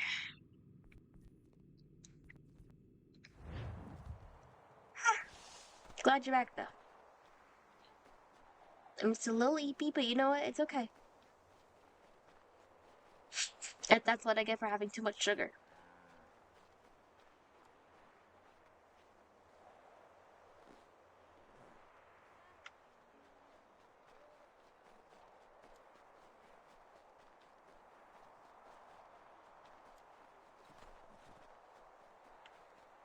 Over here. Done. Oh, you. Achilles' boy. Connor, was it? Most fun about AC I saw what happened to the waypoints. townhouse. Viewpoints. A fine They're called mess viewpoints in Who are English. you? Samuel Adams, at your service. They're called viewpoints in English. Achilles asked me to get you out of Boston. Explain. The whole city's looking for you. Oh yay, oh yay! A criminal stalks the streets, wanted in connection with the massacre at the townhouse. Citizens... I know it's a wanted poster, but let's be real. The wanted poster honestly looked pretty good. £10 to whoever brings this madman What am I to supposed to justice. do? Ah, that makes sense. Got confused in Spanish. Or you can take down these posters for a Ataleans. start. Okay, okay. Return to me once you remove the others. Yeah, in English, the synchronization points are called viewpoints.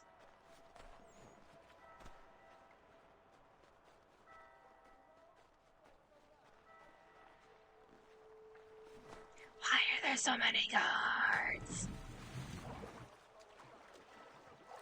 I am now incognito. Sam Adams. Samuel Adams, not the beer, was a Boston lawyer, a signatory of the Declaration of Independence, and a prominent political figure during the lead up to the American Revolution. I think it's put your life into a little bit of perspective, hasn't it? Dude was born in Massachusetts, son of another Sam Adams who was a well-off merchant. Adams, the younger one, went to Harvard, graduating in 1740. He went into business for himself, was a dismal failure, and ended up taking a job in the family brewery. A lot of men turn to breweries when their businesses fail, and rather a different way. And that was fortunate for his historical legacy, since the relationship to beer may be the only reason most Americans have ever heard of him.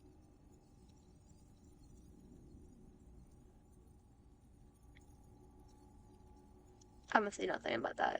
Adams was elected to the Massachusetts legislature in 1765, which was the beginning of his political career. He was a staunch supporter of the colonial rights, mainly ever the popular argument over whether British Parliament ever had a right to impose taxes in the first place, but he wasn't pro-independence, at least not at first. I think it's safe to say, and imagine America with no beer. Oh God. yeah, I can't picture it either, and I don't even drink. I don't like alcohol, and alcohol don't like me. You know what? I'm fine with that. Adams is often portrayed as an angry radical, but that's a little bit biased. Adams disliked vigilantism. For the most part, though he approved of a mob forced Boston stamp collectors to resign, so perhaps he only disliked some vigilantism. In later years, when Adams was in Congress, he refused to join even a political party because he found the idea divisive, a sentiment which he shared with George Washington, incidentally. However, Adams' reputation for being rabble-rouser is somewhat understandable. He was a representative for the town of Boston after the massacre, and succeeded in having regulars kicked out of town. He spoke at the Old South Meeting Hall just prior to the Boston Tea Party, and it's said that he gave the signal for the dumping of the tea. Though there's some debate whether he was actually involved, which I'm happy about, as a gentleman does not waste tea. I don't like it, but I don't drink it often. I mean, I haven't tried it, but I don't like regular alcohol, so I'm not taking my chance with it. But alcohol doesn't like my stomach at all. Adams was infamous enough that he had to leave Boston for Lexington in 1775 to avoid arrest by the British, who considered him a troublemaker. When the siege of Boston began, the Massachusetts governor offered up any pardons to any rebels who would lay down their arms, except Adams and John Hancock. Overall, Adams was certainly a thorn in the side of the British, though what puzzles me is why some Americans think being an angry revolutionary is a bad thing. Got you where you are today, didn't it? Actually, hanging out, yes, maybe I see their point after all.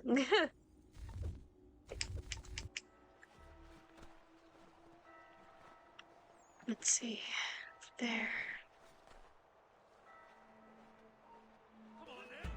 Oh, come on! I'm just walking!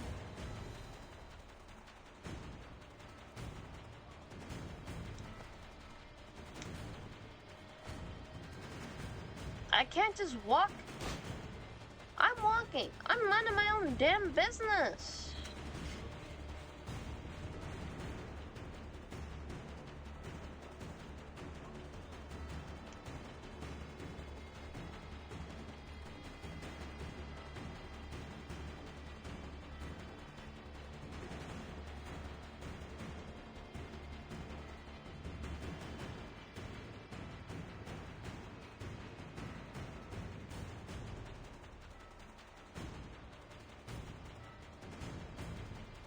Are they dumb?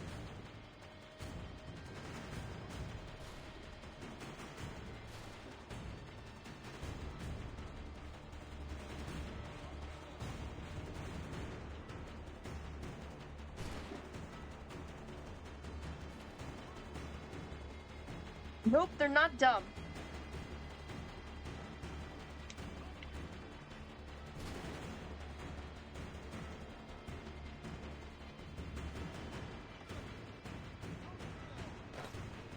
Ow. Dude! I was just walking, minding my own damn business.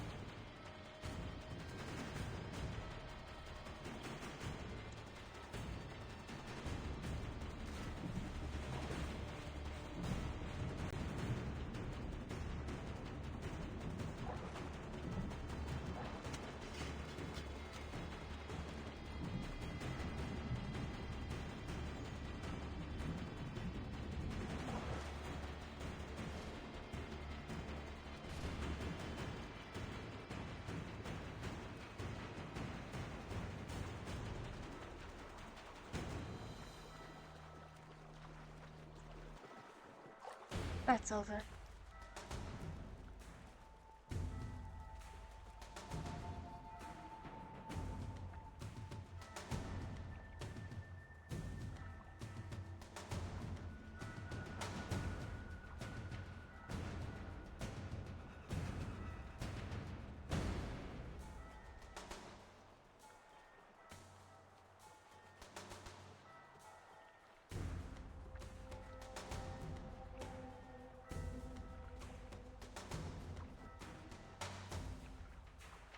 How am I gonna do this?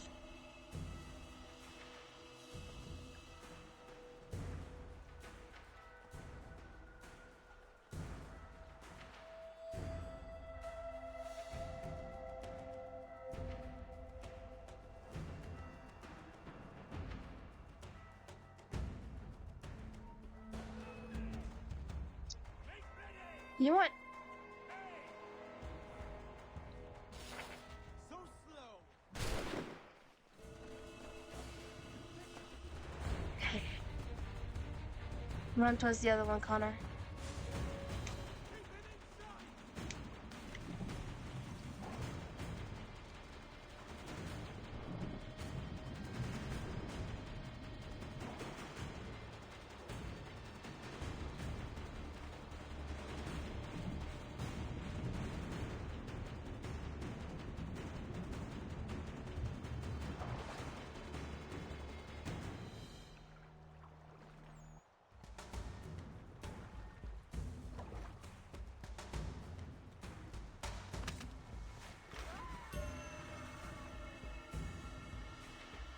Oh geez, he fell into the water?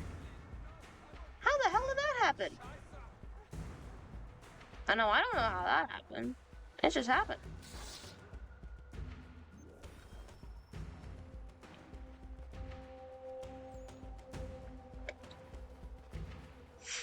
Totally had nothing to do with it. Totally nothing. You know what I mean?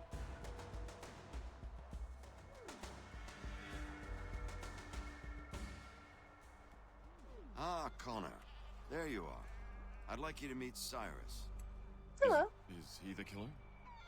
No. Peace. Cyrus is on our side, or rather, for the right price, he will be. Have you seen this man?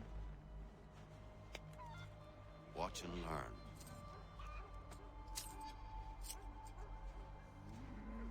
Oh yay, oh yay! Word has reached us that the man responsible for today's shooting may have been in disguise. A wig and makeup tin were found near the scene of the crime. Witnesses describe a middle-aged gentleman He's of pale confused. complexion fleeing towards the wharves, rifle in arm. Thank you kindly, Cyrus. He's like, what the fuck? Come on, man. Oh my. There's still one last bit of work to do. Town criers, yeah. Where are we going? To the printer. Where do you think all those posters came from? They're made by a machine. We need to shut it down.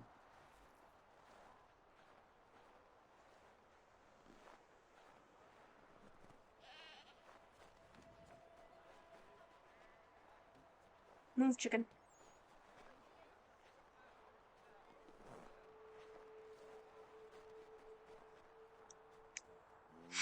Bribery! Yay!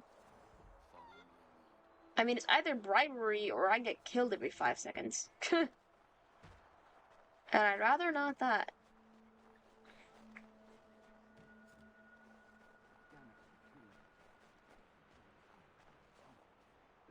I can go by rooftop and meet you there. No. Better you learn about the tunnels now. Tunnels? The Masons have a whole network of them under the city. They're quite useful when speed and secrecy are required.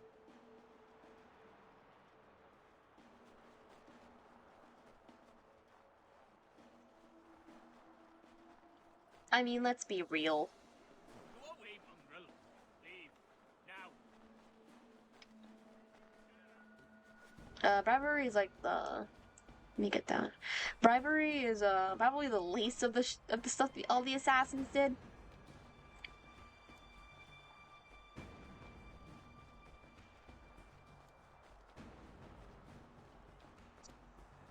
Other bribery is bad, but you know what? You do what you gotta do, especially in these times, you know?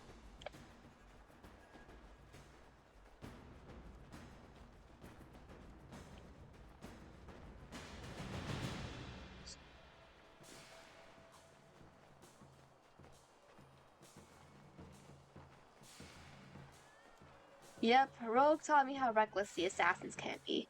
Okay, don't go that way. Is there another way?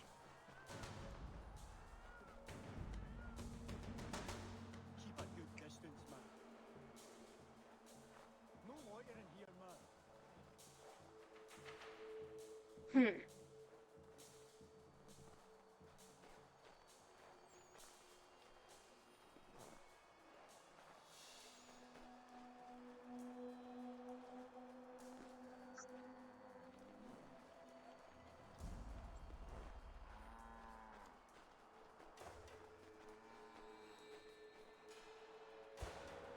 Keep your brains in your head if you move away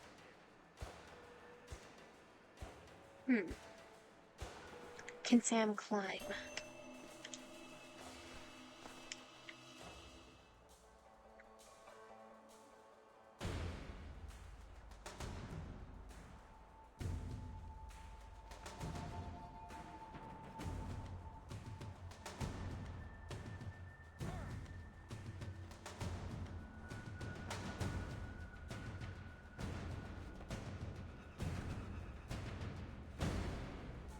Wait here, Sam. I'm gonna do something stupid.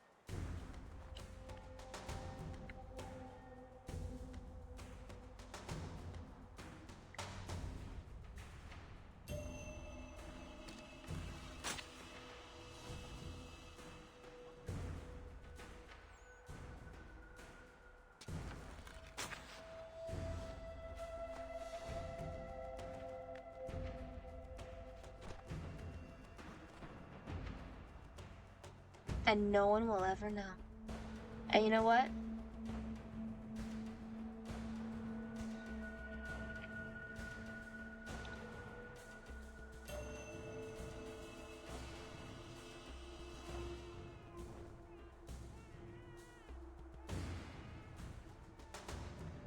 I'll loot them shit. Give me that money.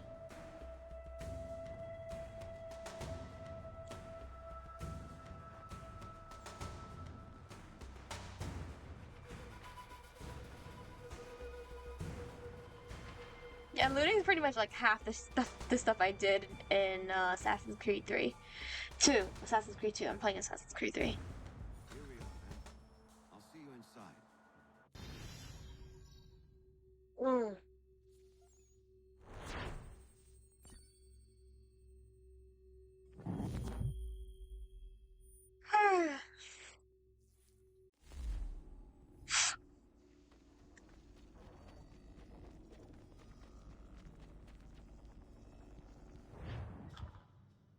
Hold on.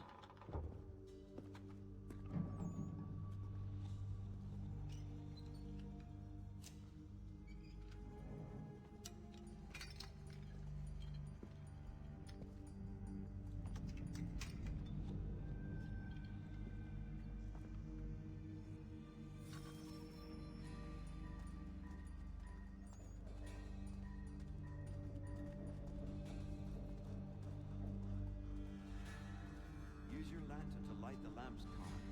It'll help us find our way should we get turned around. I wonder why they built these tunnels.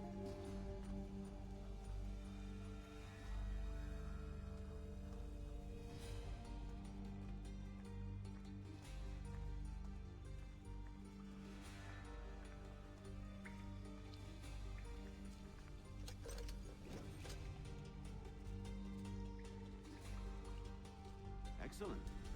Let us move on.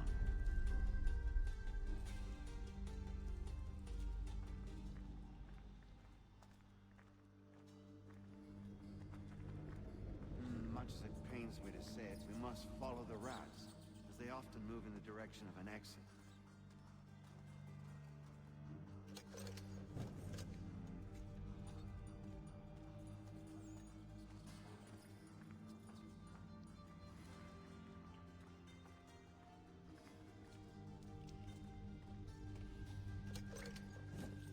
I wonder why these tunnels were built.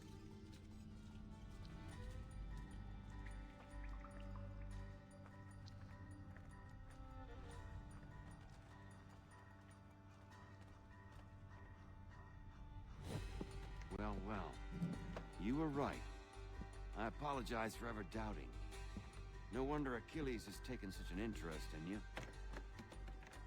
Arse. You don't suppose lockpicking is part of your repertoire? Yeah, but I'm not good at it.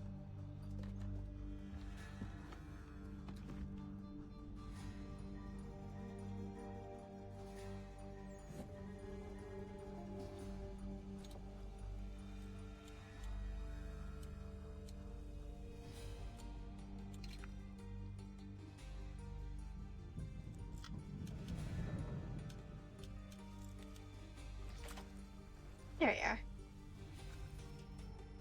Success! The printer isn't far. Let us reconvene there. Let's go! Success! Ooh. My back hurts.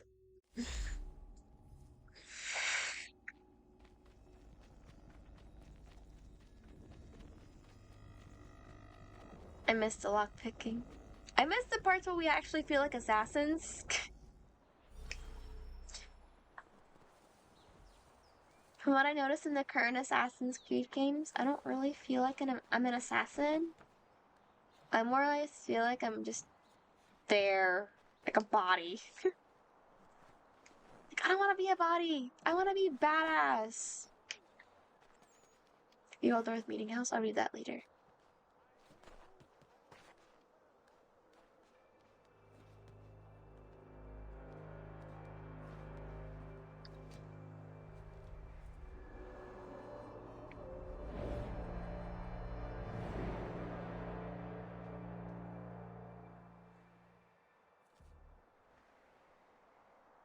Okay, where is it? Where is it? Where is it? Where? Right there. Okay.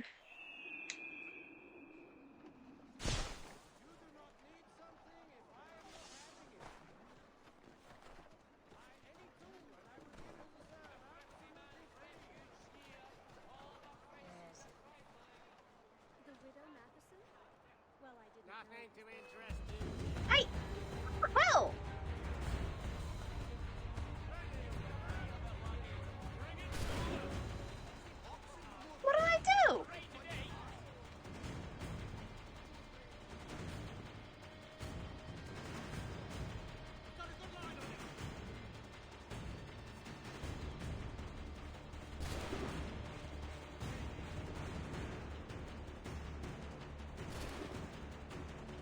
Let's see what they do.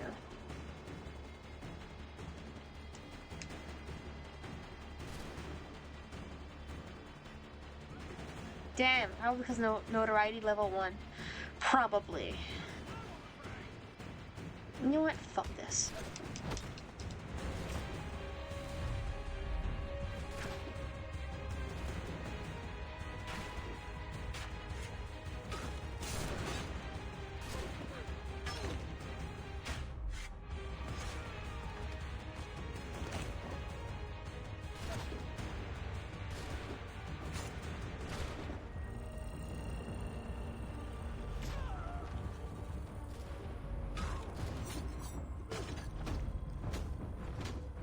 Where'd he get the knife from?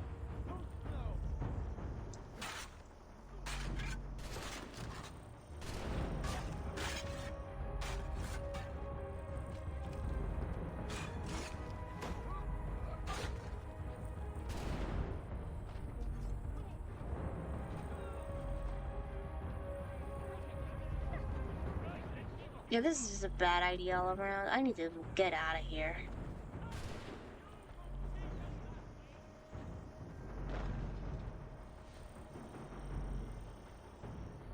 How the fuck do these people know where I am?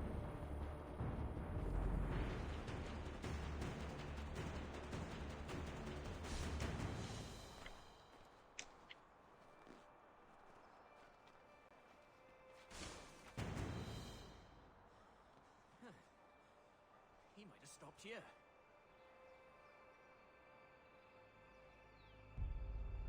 Damn, so close. Excellent. He's like, damn! So close! Man, I was so lucky my notoriety didn't raise any more than it did. Damn! I was so close!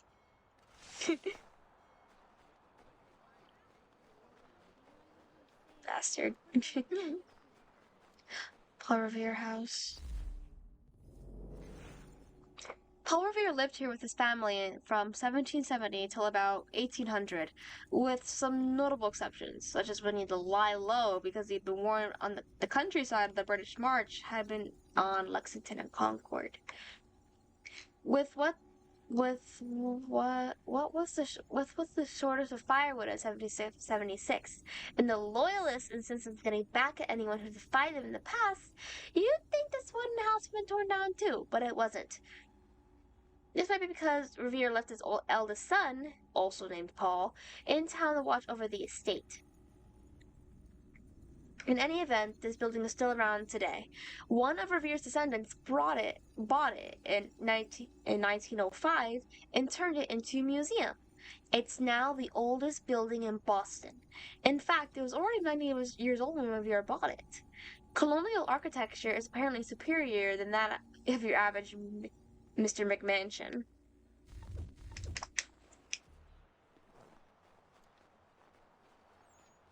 That's cool. Though I didn't see it when I was visiting Boston.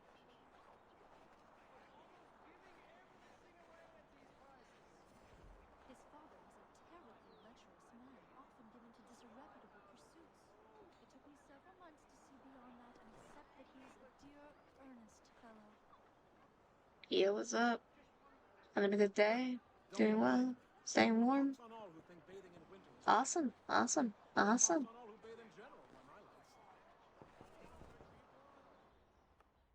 Yeah, just like shimmy past those two guards. You ask a great deal of me, Sam. I know, but I wouldn't be here if it wasn't important, if it wasn't vital. Fine. Just this once, though. In the future, such things will come at a price. Resetting the type is neither quick nor easy. To say nothing of the cost should I be discovered. I shall not forget this kindness. Nor I. Yo, go, His work will see your last little bit of notoriety Yeah, raised. exactly. Come, I'll show you how to leave now that order's been restored. So, now you've had a chance to see how it all works. Untoward actions will upset the citizens and inevitably lead to the guards being caught. Depending on the severity of your transgression, they may simply search a bit before giving up and returning to their post. But should you offend them severely or repeatedly, they'll become much more aggressive in their pursuits. I've shown you 3 ways to turn the tide. Remove wanted posters, bribe town criers, or visit a printer to create your own propaganda. This feels wrong. Why not just speak to someone and explain my innocence? I'm not gonna Can't be listen. serious. We counter one lie with another. Words on paper instantly taken as truth. And all of... Here we are. Speak with the harbor master and he'll see you home. Thank you for... And you know what sucks the most? Connor didn't finish what he was saying because I was going too fast. Words on paper instantly taken as truth, not even like bothering to ask what the actual truth is. Damn, that's real. Why, Connor? Why? Why is he spitting facts? Why is this mechanic in more in games? I got no idea. I have no idea. Like from what I've seen, like with Assassin's Creed Shadows, for example, I'm not hating it. Because honestly, from what it looks pretty cool. And honestly, Yasuke as just a person in general is also very cool. But it feels like they took the assassin out of Assassin's Creed, and now it's just more like historical video game where you know parkour and you assassinate people. That's just what it feels like to me. Unlike Mirage. Mirage felt for more like pre first Assassin's Creed. Cause it was like a couple of years or before then. Cause it had the white hoods, there was Masayoff, all that stuff. And the references to Altair as well. Now Sekiro. Yeah. This is why when Ghost of Tsushima came out, I leaned more towards Ghost of Tsushima. Because that to me, even though it wasn't Assassin's Creed, it felt like Assassin's Creed. Like, it felt like this style of Assassin's Creed. Sure, it didn't have any historical context, but, and it didn't have a database. It was Ghost of Tsushima, not Assassin's Creed. But I enjoyed it more than the, like, more modern. I had never played a modern Assassin's Creed game. Like, I guess technically, what I'm playing right now is the closest to the modern Assassin's Creed games I'm ever gonna get. Because I don't have any of the the current Assassin's Creed games, because I just refuse to get them. And I don't have the consoles for it. But, yeah. It just felt more Assassin's Creed to me than from the gameplay I saw of more modern Assassin's Creed games. That's just how I felt. And I really want to play Ghost of Tsushima on stream too. Problem is, my PlayStation's downstairs. Sam, I promise one day to repay the favor. Oh, I'm counting on it. Like this. Connor, the news is Syndicate, and that's not new. No, that's not new either. But at least it kept some of the, hang on. It still kept, like, some of the old Assassin's Creed elements in them. Rather than, just being something new and completely weird. It still had the original lore of Assassin's Creed, is what I'm saying.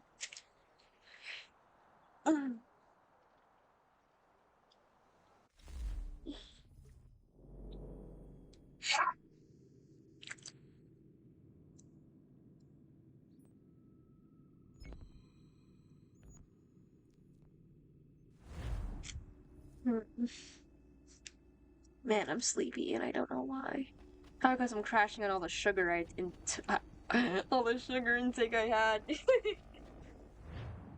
But yeah, the combat in Syndicate's amazing. A little fast-paced, but still cool. I don't mind fast-paced combat if they do it right. Like, I played a few beat-em-ups. Really just, like, couple, but like I played a few beat 'em ups, and I don't mind fast paced. They just got to do it right, in my opinion.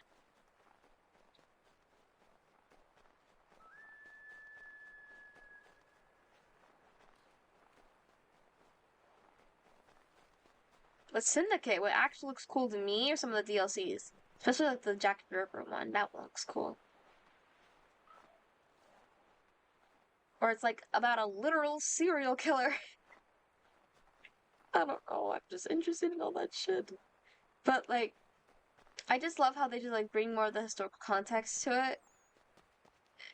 And just, I don't know. To me, Syndicate feels like the more like the normal Assassin's Creed that we're used to. That it's supposed to be. Like, historical context, cool characters, but it keeps up with the lore of the Assassin's Creed series. Of the First Civilization and whatnot, and the apple of Eden, the pieces of Eden and stuff. All that. Oh, hi! Hi! How are ya? I'm sorry, I see dog, I have to pet it. But, yeah, that I wouldn't know though. All I play is just a bunch of random Nintendo games. I just play on my Switch all day. What the hell do I know? At least I know up, down, left, right, east, and west. Please tell me you get that joke.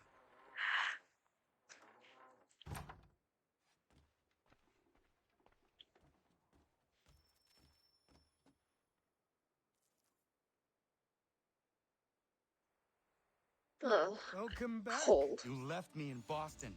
The training we've done here is all well and good, but experience is a better teacher by far. What of my father? Into the wind, I'm afraid. We have to find him. And we will, after the house has been repaired. But he's out there plotting who knows what. And what would you do when you found him? It's like suicide if you go after him now. Man, I'm really uncultured. I mean, this is just all that. What I'm saying right now is all my opinion. Decades honing his skills.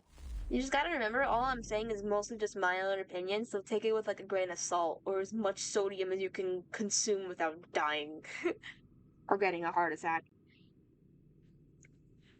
Okay.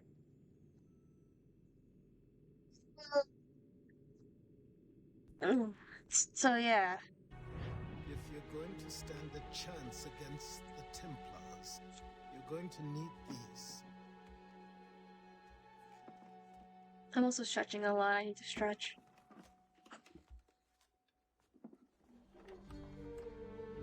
Ooh.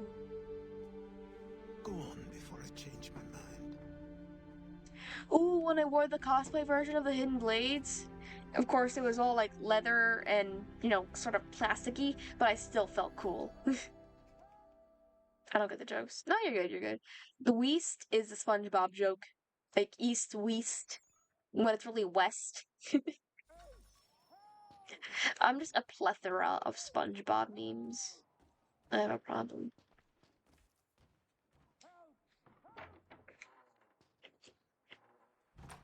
You, sir, please, help! He's going to die! Who?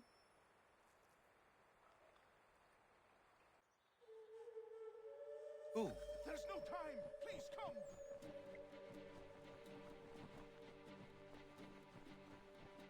You good, doggo. Protect the house.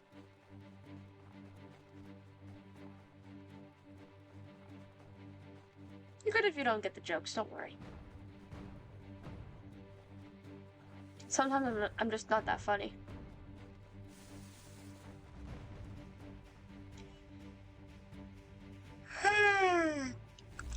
I've never watched SpongeBob in English, so that's maybe why I don't get some of the jokes. Oh. So, okay, let me explain it. You know how in, it was an episode with the Flying Dutchman where SpongeBob and Patrick were playing a board game, right? And then Mr. Krabs was like, he got into the board game so much that he wanted to play all night. And the next morning, they went out on like a pirate ship looking for treasure and shit. And then Mr. Krabs was like, oh, which direction is the compass pointing? Like, are we going north, west, like north, east, south, whatever?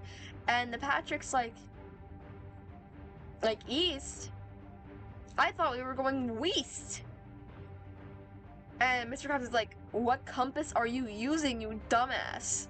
And Patrick is his compass, and he's like, this is west, Patrick. And then he fires him. Although he never really fires him. And then SpongeBob and Patrick eventually find out, like, holy shit, the map is just literally just the board game taped on a piece of paper.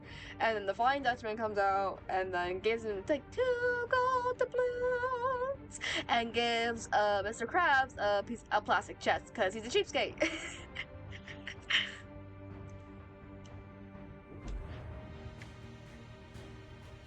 Down there! He's just passed under the bridge! So yeah, that's the joke. That's literally the joke. East and west.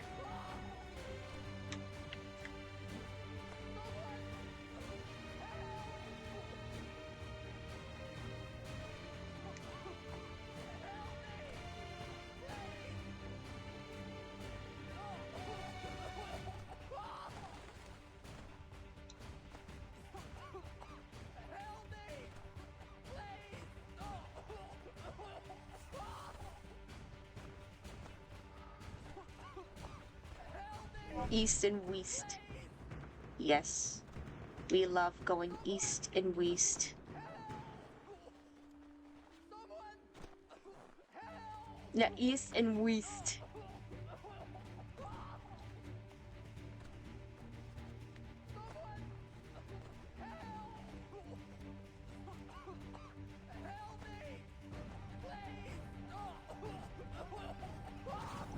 Oops. You know what, this is fine, I made it anyway.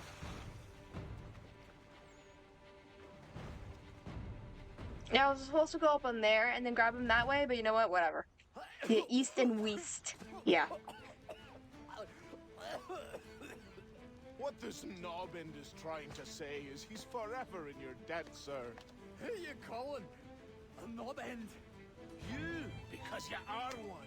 What were you doing on those logs? One of the dangers of lumbering. We've got the camp set up a few rods off of here, as we're cutting timber.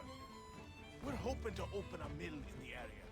There's a good place not far from the manor on the hill where I'm staying. I like you already. We'll have a look. Yeah, it's east and west.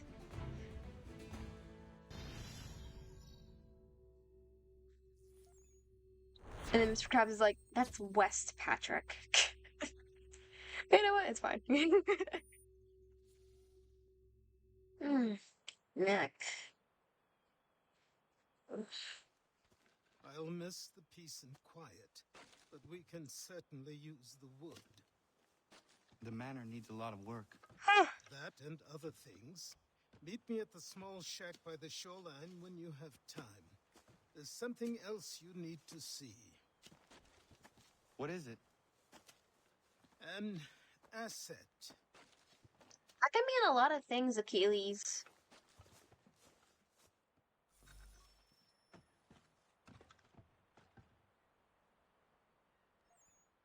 What's up? Look for mission recruits, settlers, artisans, and farmers to improve your homestead. Okay, cool. Improving your homestead will give you new resources to trade and new items you can craft. Homestead missions, okay.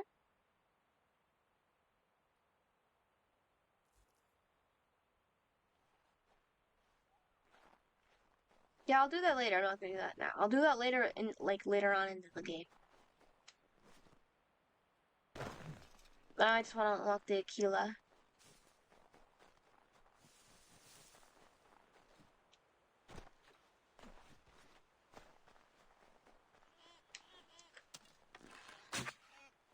Bye, beaver.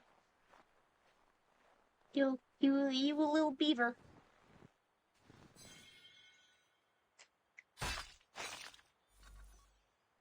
Beaver pelt.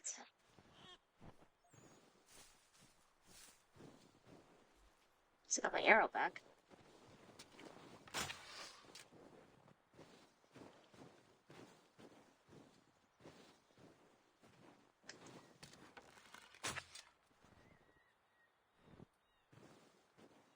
Shit.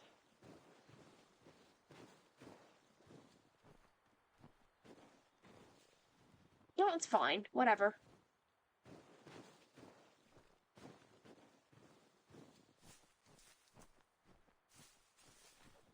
But yeah, East and West. Oh yeah, there's Wumbo too. I use Wumbo a lot. Like I Wumbo, you Wumbo, he, she, we, me, Wumbo. That's from like Mermaid Man and Barnacle Boy, whatever. And when I think when Mermaid Man forgets his belt, and then it turns everyone small, and then Patrick's like, "Oh yeah, you got the setting wrong, bro. You're supposed you're supposed to change it from M for mini to W for Wumbo." And then when finally when the entire town is like shrunketh, Wombo Wombo combo? I thought that was supposed to know. Like yeah, Wumbo, yeah. And then when the entire town has been shrunketh except for SpongeBob and Plankton. Because Plankton's somewhere else, I guess. I think he's on vacation with Karen. But and then he's like, "Oh yeah, let me think of how I can fix it." And then he looked at the belt. He's like, "Did you set this shit to Wumbo?"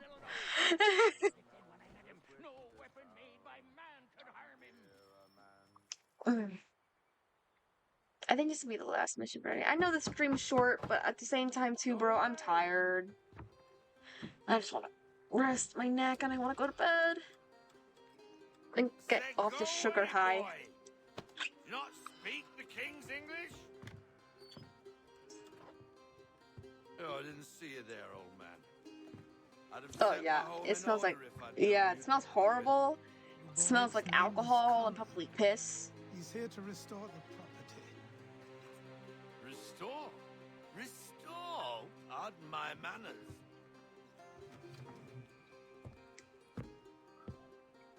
She's still the fastest in the Atlantic. Sure, she needs some attention. Minor things mostly. Minor? With a little affection, she'll fly. That don't look minor. Who is she? Who is she? Why, the Aquila boy, the ghost of the North Seas. The boat. A boat? Oh, She's nah, a bro. ship boy, and make no mistake about it. I thought you brought him here to restore order. I reckon he's the greenest thing on the frontier. Connor, meet me back at the manor when you've finished here. Like, I got you. Like, you got this, bro. You able? She does need work. The ship is a she, boy. Oh, I can fix it. But I'm lacking in the proper supply. Exactly. Ooh.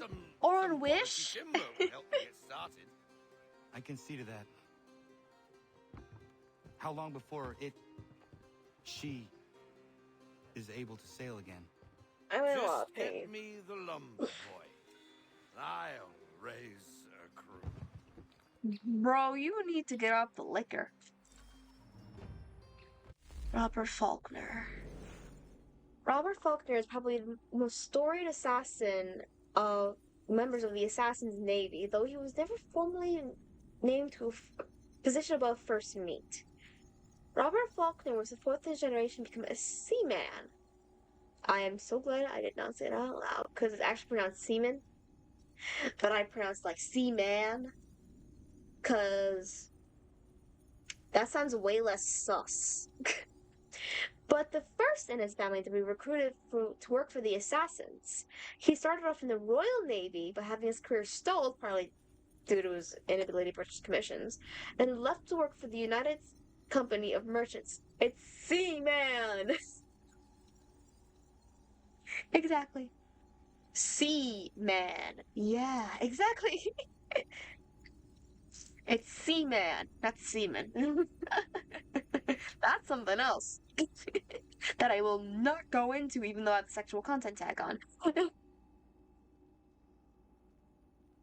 In 1753, Faulkner disappears from historical records, presumed dead, but that's because he joined the assassins as first mate of the flagship, the Aquila. Faulkner was much sought after as a mariner. Recruiting him was quite a coup for the Brotherhood. He had a reputation for having a disciplined crew and almost an uncanny knack for avoiding trouble, not to mention for predicting the weather. Whether through years of experience or some other more mysterious ability, because I totally believe in those, Faulkner would know when a storm or calm of patched sea was coming in, and could use it to his advantage. Imagine that! A natural weatherman who can accurately predict the weather! The world will never see his like ever again. Faulkner served on board the Aquila until it was nearly destroyed in 1768, with always deferring when asked to become the captain. He never gave his reasons why. However, his love for the ship was quite touching. He had it towed to its location near Boston, despite doubts that it ever be seaworthy again. Stream so comfy, I didn't realize you had that tag. I'm glad you find my stream comfy, really. Faulkner could have gone back to sea on board another ship, let's move on with his life, but he didn't. He stayed close to the ever-deteriorating Aquila and took to drinking, which is where Connor found him. I'm glad you found my stream comfy. Honestly, that's just the vibe I was looking for. Don't let the appearances deceive you. What you're looking at is the former flagship of the Assassin Navy. If perhaps a little past its prime, the Aquila was built in France in 1749 in the city of Brest. Stop it. The city, that's the city. The design was incredibly innovative for its time. The ship was light, fast, and could carry a surprising amount of artillery for its size. It would be decades above there were schooners that could match the Aquila's speed. Of course, there were some disadvantages, namely that the ship handling was very touchy and required a very experienced crew. Shut up. That meant that the Aquila was underutilized until the assassins hired someone who would be able to use it to its full potential. Robert Faulkner. In 1754, the Aquila followed a Templar ship into a storm and was lost with all hands aboard. Or so we wanted the Templars to think. In reality, it sustained only minor damage, was refitted, and became the assassin's secret weapon, staying out of major harbors, using its speed and the elements of surprise to harass ships on Templar business. The Aquila took on mystical qualities. It was whispered about in ports and the eastern seaboard as the ghost of the North Seas. Hi! What's going on? Assassin's Creed, that's what's going on. A pirate vessel crewed by ghosts that could appear and disappear in a sudden fog. This reputation was due to both Faulkner's uncommon skill and the superstitious nature of most sailors who loved the ghost story, like me, and wanted to marry a mermaid, unlike me. I don't want to marry a mermaid, I want to marry my hellspawn. How am I doing? I'm doing alright. I'm just a little tired because I had a bunch of sugar earlier. And my body hurts, but I'll be okay. Eventually the Templars caught on to what happened, but it did take them more than a decade. They weren't the sharpest tools, let's say, in a box full of spoons.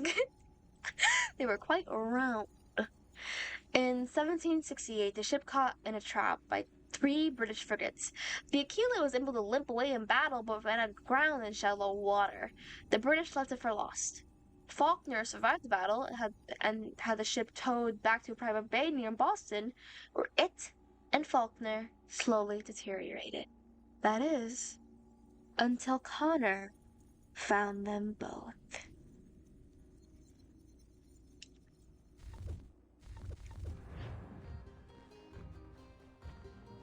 Yeah, interesting. Yeah, this is my favorite Assassin's Creed game of the bunch, and the first one I've ever played. Not just because of the American Revolution, but it's like a different take on the American Revolution. See from the eyes of someone who's like half native. It's so cool. I love it. And the storytelling in here is amazing. And my neck hurts like fucking crazy. Ugh. What am I doing? Climb, damn it. But I hope you're having a good morning. All I know is that my back hurts.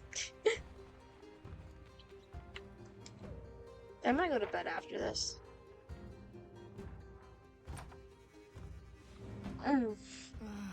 Ow. I've something to show you. Come, take a look. What's a ledger? What is it? A ledger. It lets us manage the homestead's dealings. And these?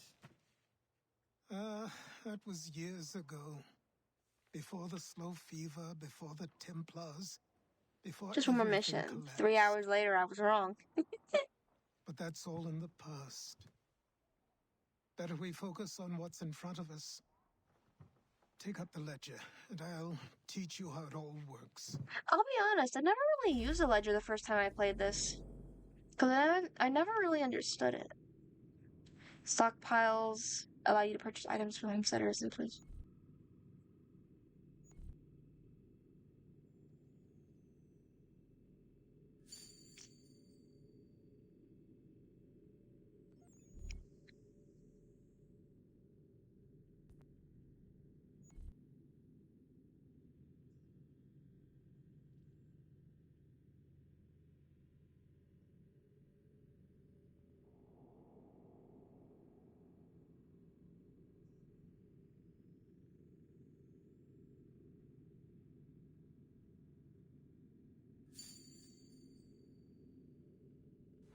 I'll be honest, I never really understood the ledger that much.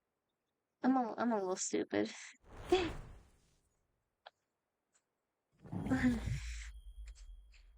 Yeah, I'm not gonna. My neck hurts. My neck like really, really, really hurts. And my body is Time exhausted. passed quickly after that. I'll let Connor My speak days for a blur bit. of study, training, and work. What little free time Achilles allowed me was spent learning about the Templars, about Charles Lee and my father. I longed to confront them, to put an end to their schemes, to ensure my people would remain untroubled and free. But I knew it was too soon. That to approach them now would see me killed. All my work would be for nothing. Patience, would be Connor. restraint. These proved the most difficult subjects for me. But in time, I mastered them as well. Days became months. Months became years. And as my skills and knowledge grew, so too did I. Alright. I think that maybe Assassin's Creed for tonight. My body is killing me and my neck hurts like a bitch.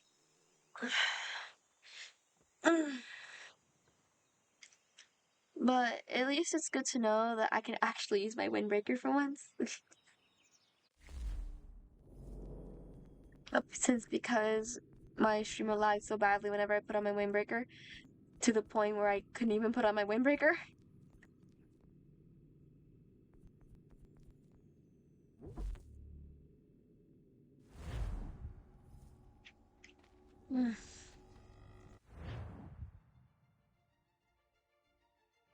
Alright. Yeah, I'm gonna take a really good rest.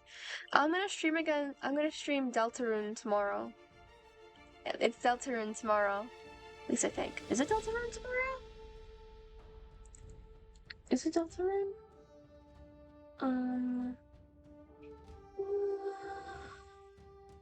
Yep, it's Deltarune tomorrow. Playing Deltarune tomorrow, so... And I'm gonna be playing it early. No, not early in the morning early, nah. I like sleeping in.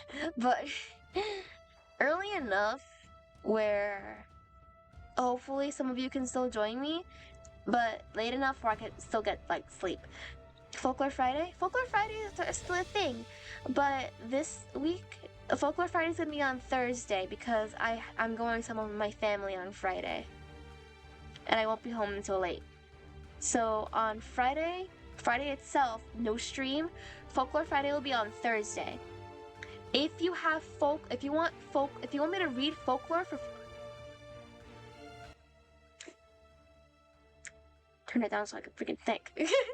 If you want me to read folklore on Folklore Friday, folklore that you find in my server, in the Ice Cat Sanctuary, in the suggestion box, in chance I drop by, of course. You can also post folklore in the suggestion box category. You can post Folklore Friday stories. Whether it's folklore, ghost stories, urban legends, creepypastas, anything from the ghost story subreddit. My only thing is that it has to be from a safe website. That's the only thing. It has to be from a safe website. And you're more than welcome to drop by, of course. I was actually thinking of hopping into the server VC anyway to see if anyone will join me. So you're more than welcome to drop by, of course. I normally find a lot of folklore on my own, but if you want to give me any folklore, that's more than welcome, as long as it's A, appropriate for stream, and B, that it's from a safe website. Those are the only two requirements. Those are the only two requirements I got. Other than that, go crazy. And on top of that, if you give me folklore, I give you gummy bears! I give you gummy bears in exchange for folklore. I give you gummy bears! Normally, I just have these for myself or I share them with my husband. Because he sometimes gives me ideas and sometimes he says, oh, you should do analog horror. Even though I kind of scared someone last time. Yeah. Yeah, Mexican folklore would be cool. Yeah, fine! Find them! Find them! Find them! Find them! I love learning! Go find them! Go find them! Go find them! Go find them! Go find them! Go find Mexican folklore! Go find ghost stories! Just only thing, not La Rona and not the Chupacabra. I read them already. I already read that one. I already read the Weeping Woman. I already read that in the context of both Puerto Rico and Cuba. But I already read that one. Find something else. Find something that, a little bit, find whatever you can. Just don't find the one about the Weeping Woman, and don't find one about the Chupacabra, because I already read those. I don't like repeating folklore. Those are the only two that you can't, show me. Those are the only two, because I already read them. You know the Island of Dolls? Send them. Send them. Send them. Send them. Send them. Send them. Send them. Send them. Send them. Send them. Send them. Send them. I want to read it. I want to read it. I want to read it. I want to read it. I want to read it. I want to read it. I want to read them. I want to read them. I want to read them. El Charo Negro. El Charo Negro. Charred Black? The man Charred Black? I've never heard of them. Post it. In the Discord, there's a section for Folklore Friday stories specifically. Post them. Post these stories in the Folklore Friday channel. Post them so I can look over it. So I can look over it and make sure it's cool. Because I want to read these. These sound so interesting. And if you join me for Folklore Friday, you can help me provide context as well, because I'm not Mexican. So I'll post it. Just gotta find a trustworthy website. Awesome. I'll find some stuff too. So find as many as you like. Just like I said, no Weeping Woman and no Chupacabra. That's it. Because I don't like repeating stories. That's just like a little thing I have. I don't like repeating stories. Oh, don't find the one about El Coco too. I already read that one. I already read that, dude. I went over a whole history of the piña colada. That's a Puerto Rican thing. But yeah. Find me whatever you like. Find me whatever you like. Yeah, El Coco. Yeah, I don't want to get into that one. But yeah. Yeah, post it in Folklore Friday stories. And under the suggestion box, there's Folklore Friday stories. Post it there, and I'll look over it. You got it? Because I can't wait to read them. They're so interesting. It'll make it, and I'll find some more. I've been by trying to find like a lot of good Puerto Rican and Cuban stories too. We'll make it Latin night.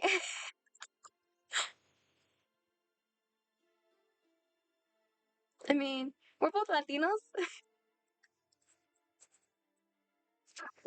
or Latinx or whatever.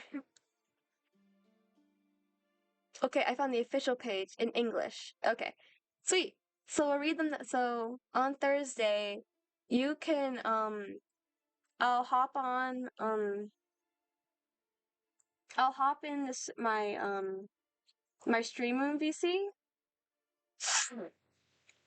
It doesn't have to be official, but as long as it's close enough and it's not Wikipedia. Because Wikipedia gives out like random information I don't need. And Wikipedia honestly just kind of I've been taught to never trust Wikipedia. So yeah, there's that. So send me whatever you can, post them in Wikipedia. Got it. I mean, if you find on Wikipedia, that's fine. But like I'm not gonna read it from Wikipedia. Unless I need like more background information. So if you post on Wikipedia, I'll probably find another version of myself. But I'd rather you not look at Wikipedia. That's my only thing. So, appropriate for stream. No repeats. And no Wikipedia. Those are basically my 3 rules for Folklore Friday. That's it. And that's pretty much it. Other than that, go crazy. So, I'll see you all for Deltarune tomorrow. I've been playing a lot. I've been playing Deltarune, yeah. And I really need to rest my back, like really, really bad. And like I said, you give me folklore, I give you gummy bears. I can't find anything. You don't have to look now. You don't have to look now. You got tomorrow. It's fine. Whenever you do find it, post it in the channel and I'll take a look at it. Yeah. Thank you. I'm gonna just go lay down and like read fanfiction or something. Because I'm a nerd. I like reading. So, I'll see you all tomorrow for Deltarune. Drink water, get some sleep, turn off your light. Unlike me, I need to turn off my damn light. And turn on your air conditioner, box fans, whatever the fuck you've got, turn it on. It's hot as shit. Alright. I'll see you tomorrow for Deltarune. Night. Stay fluffy.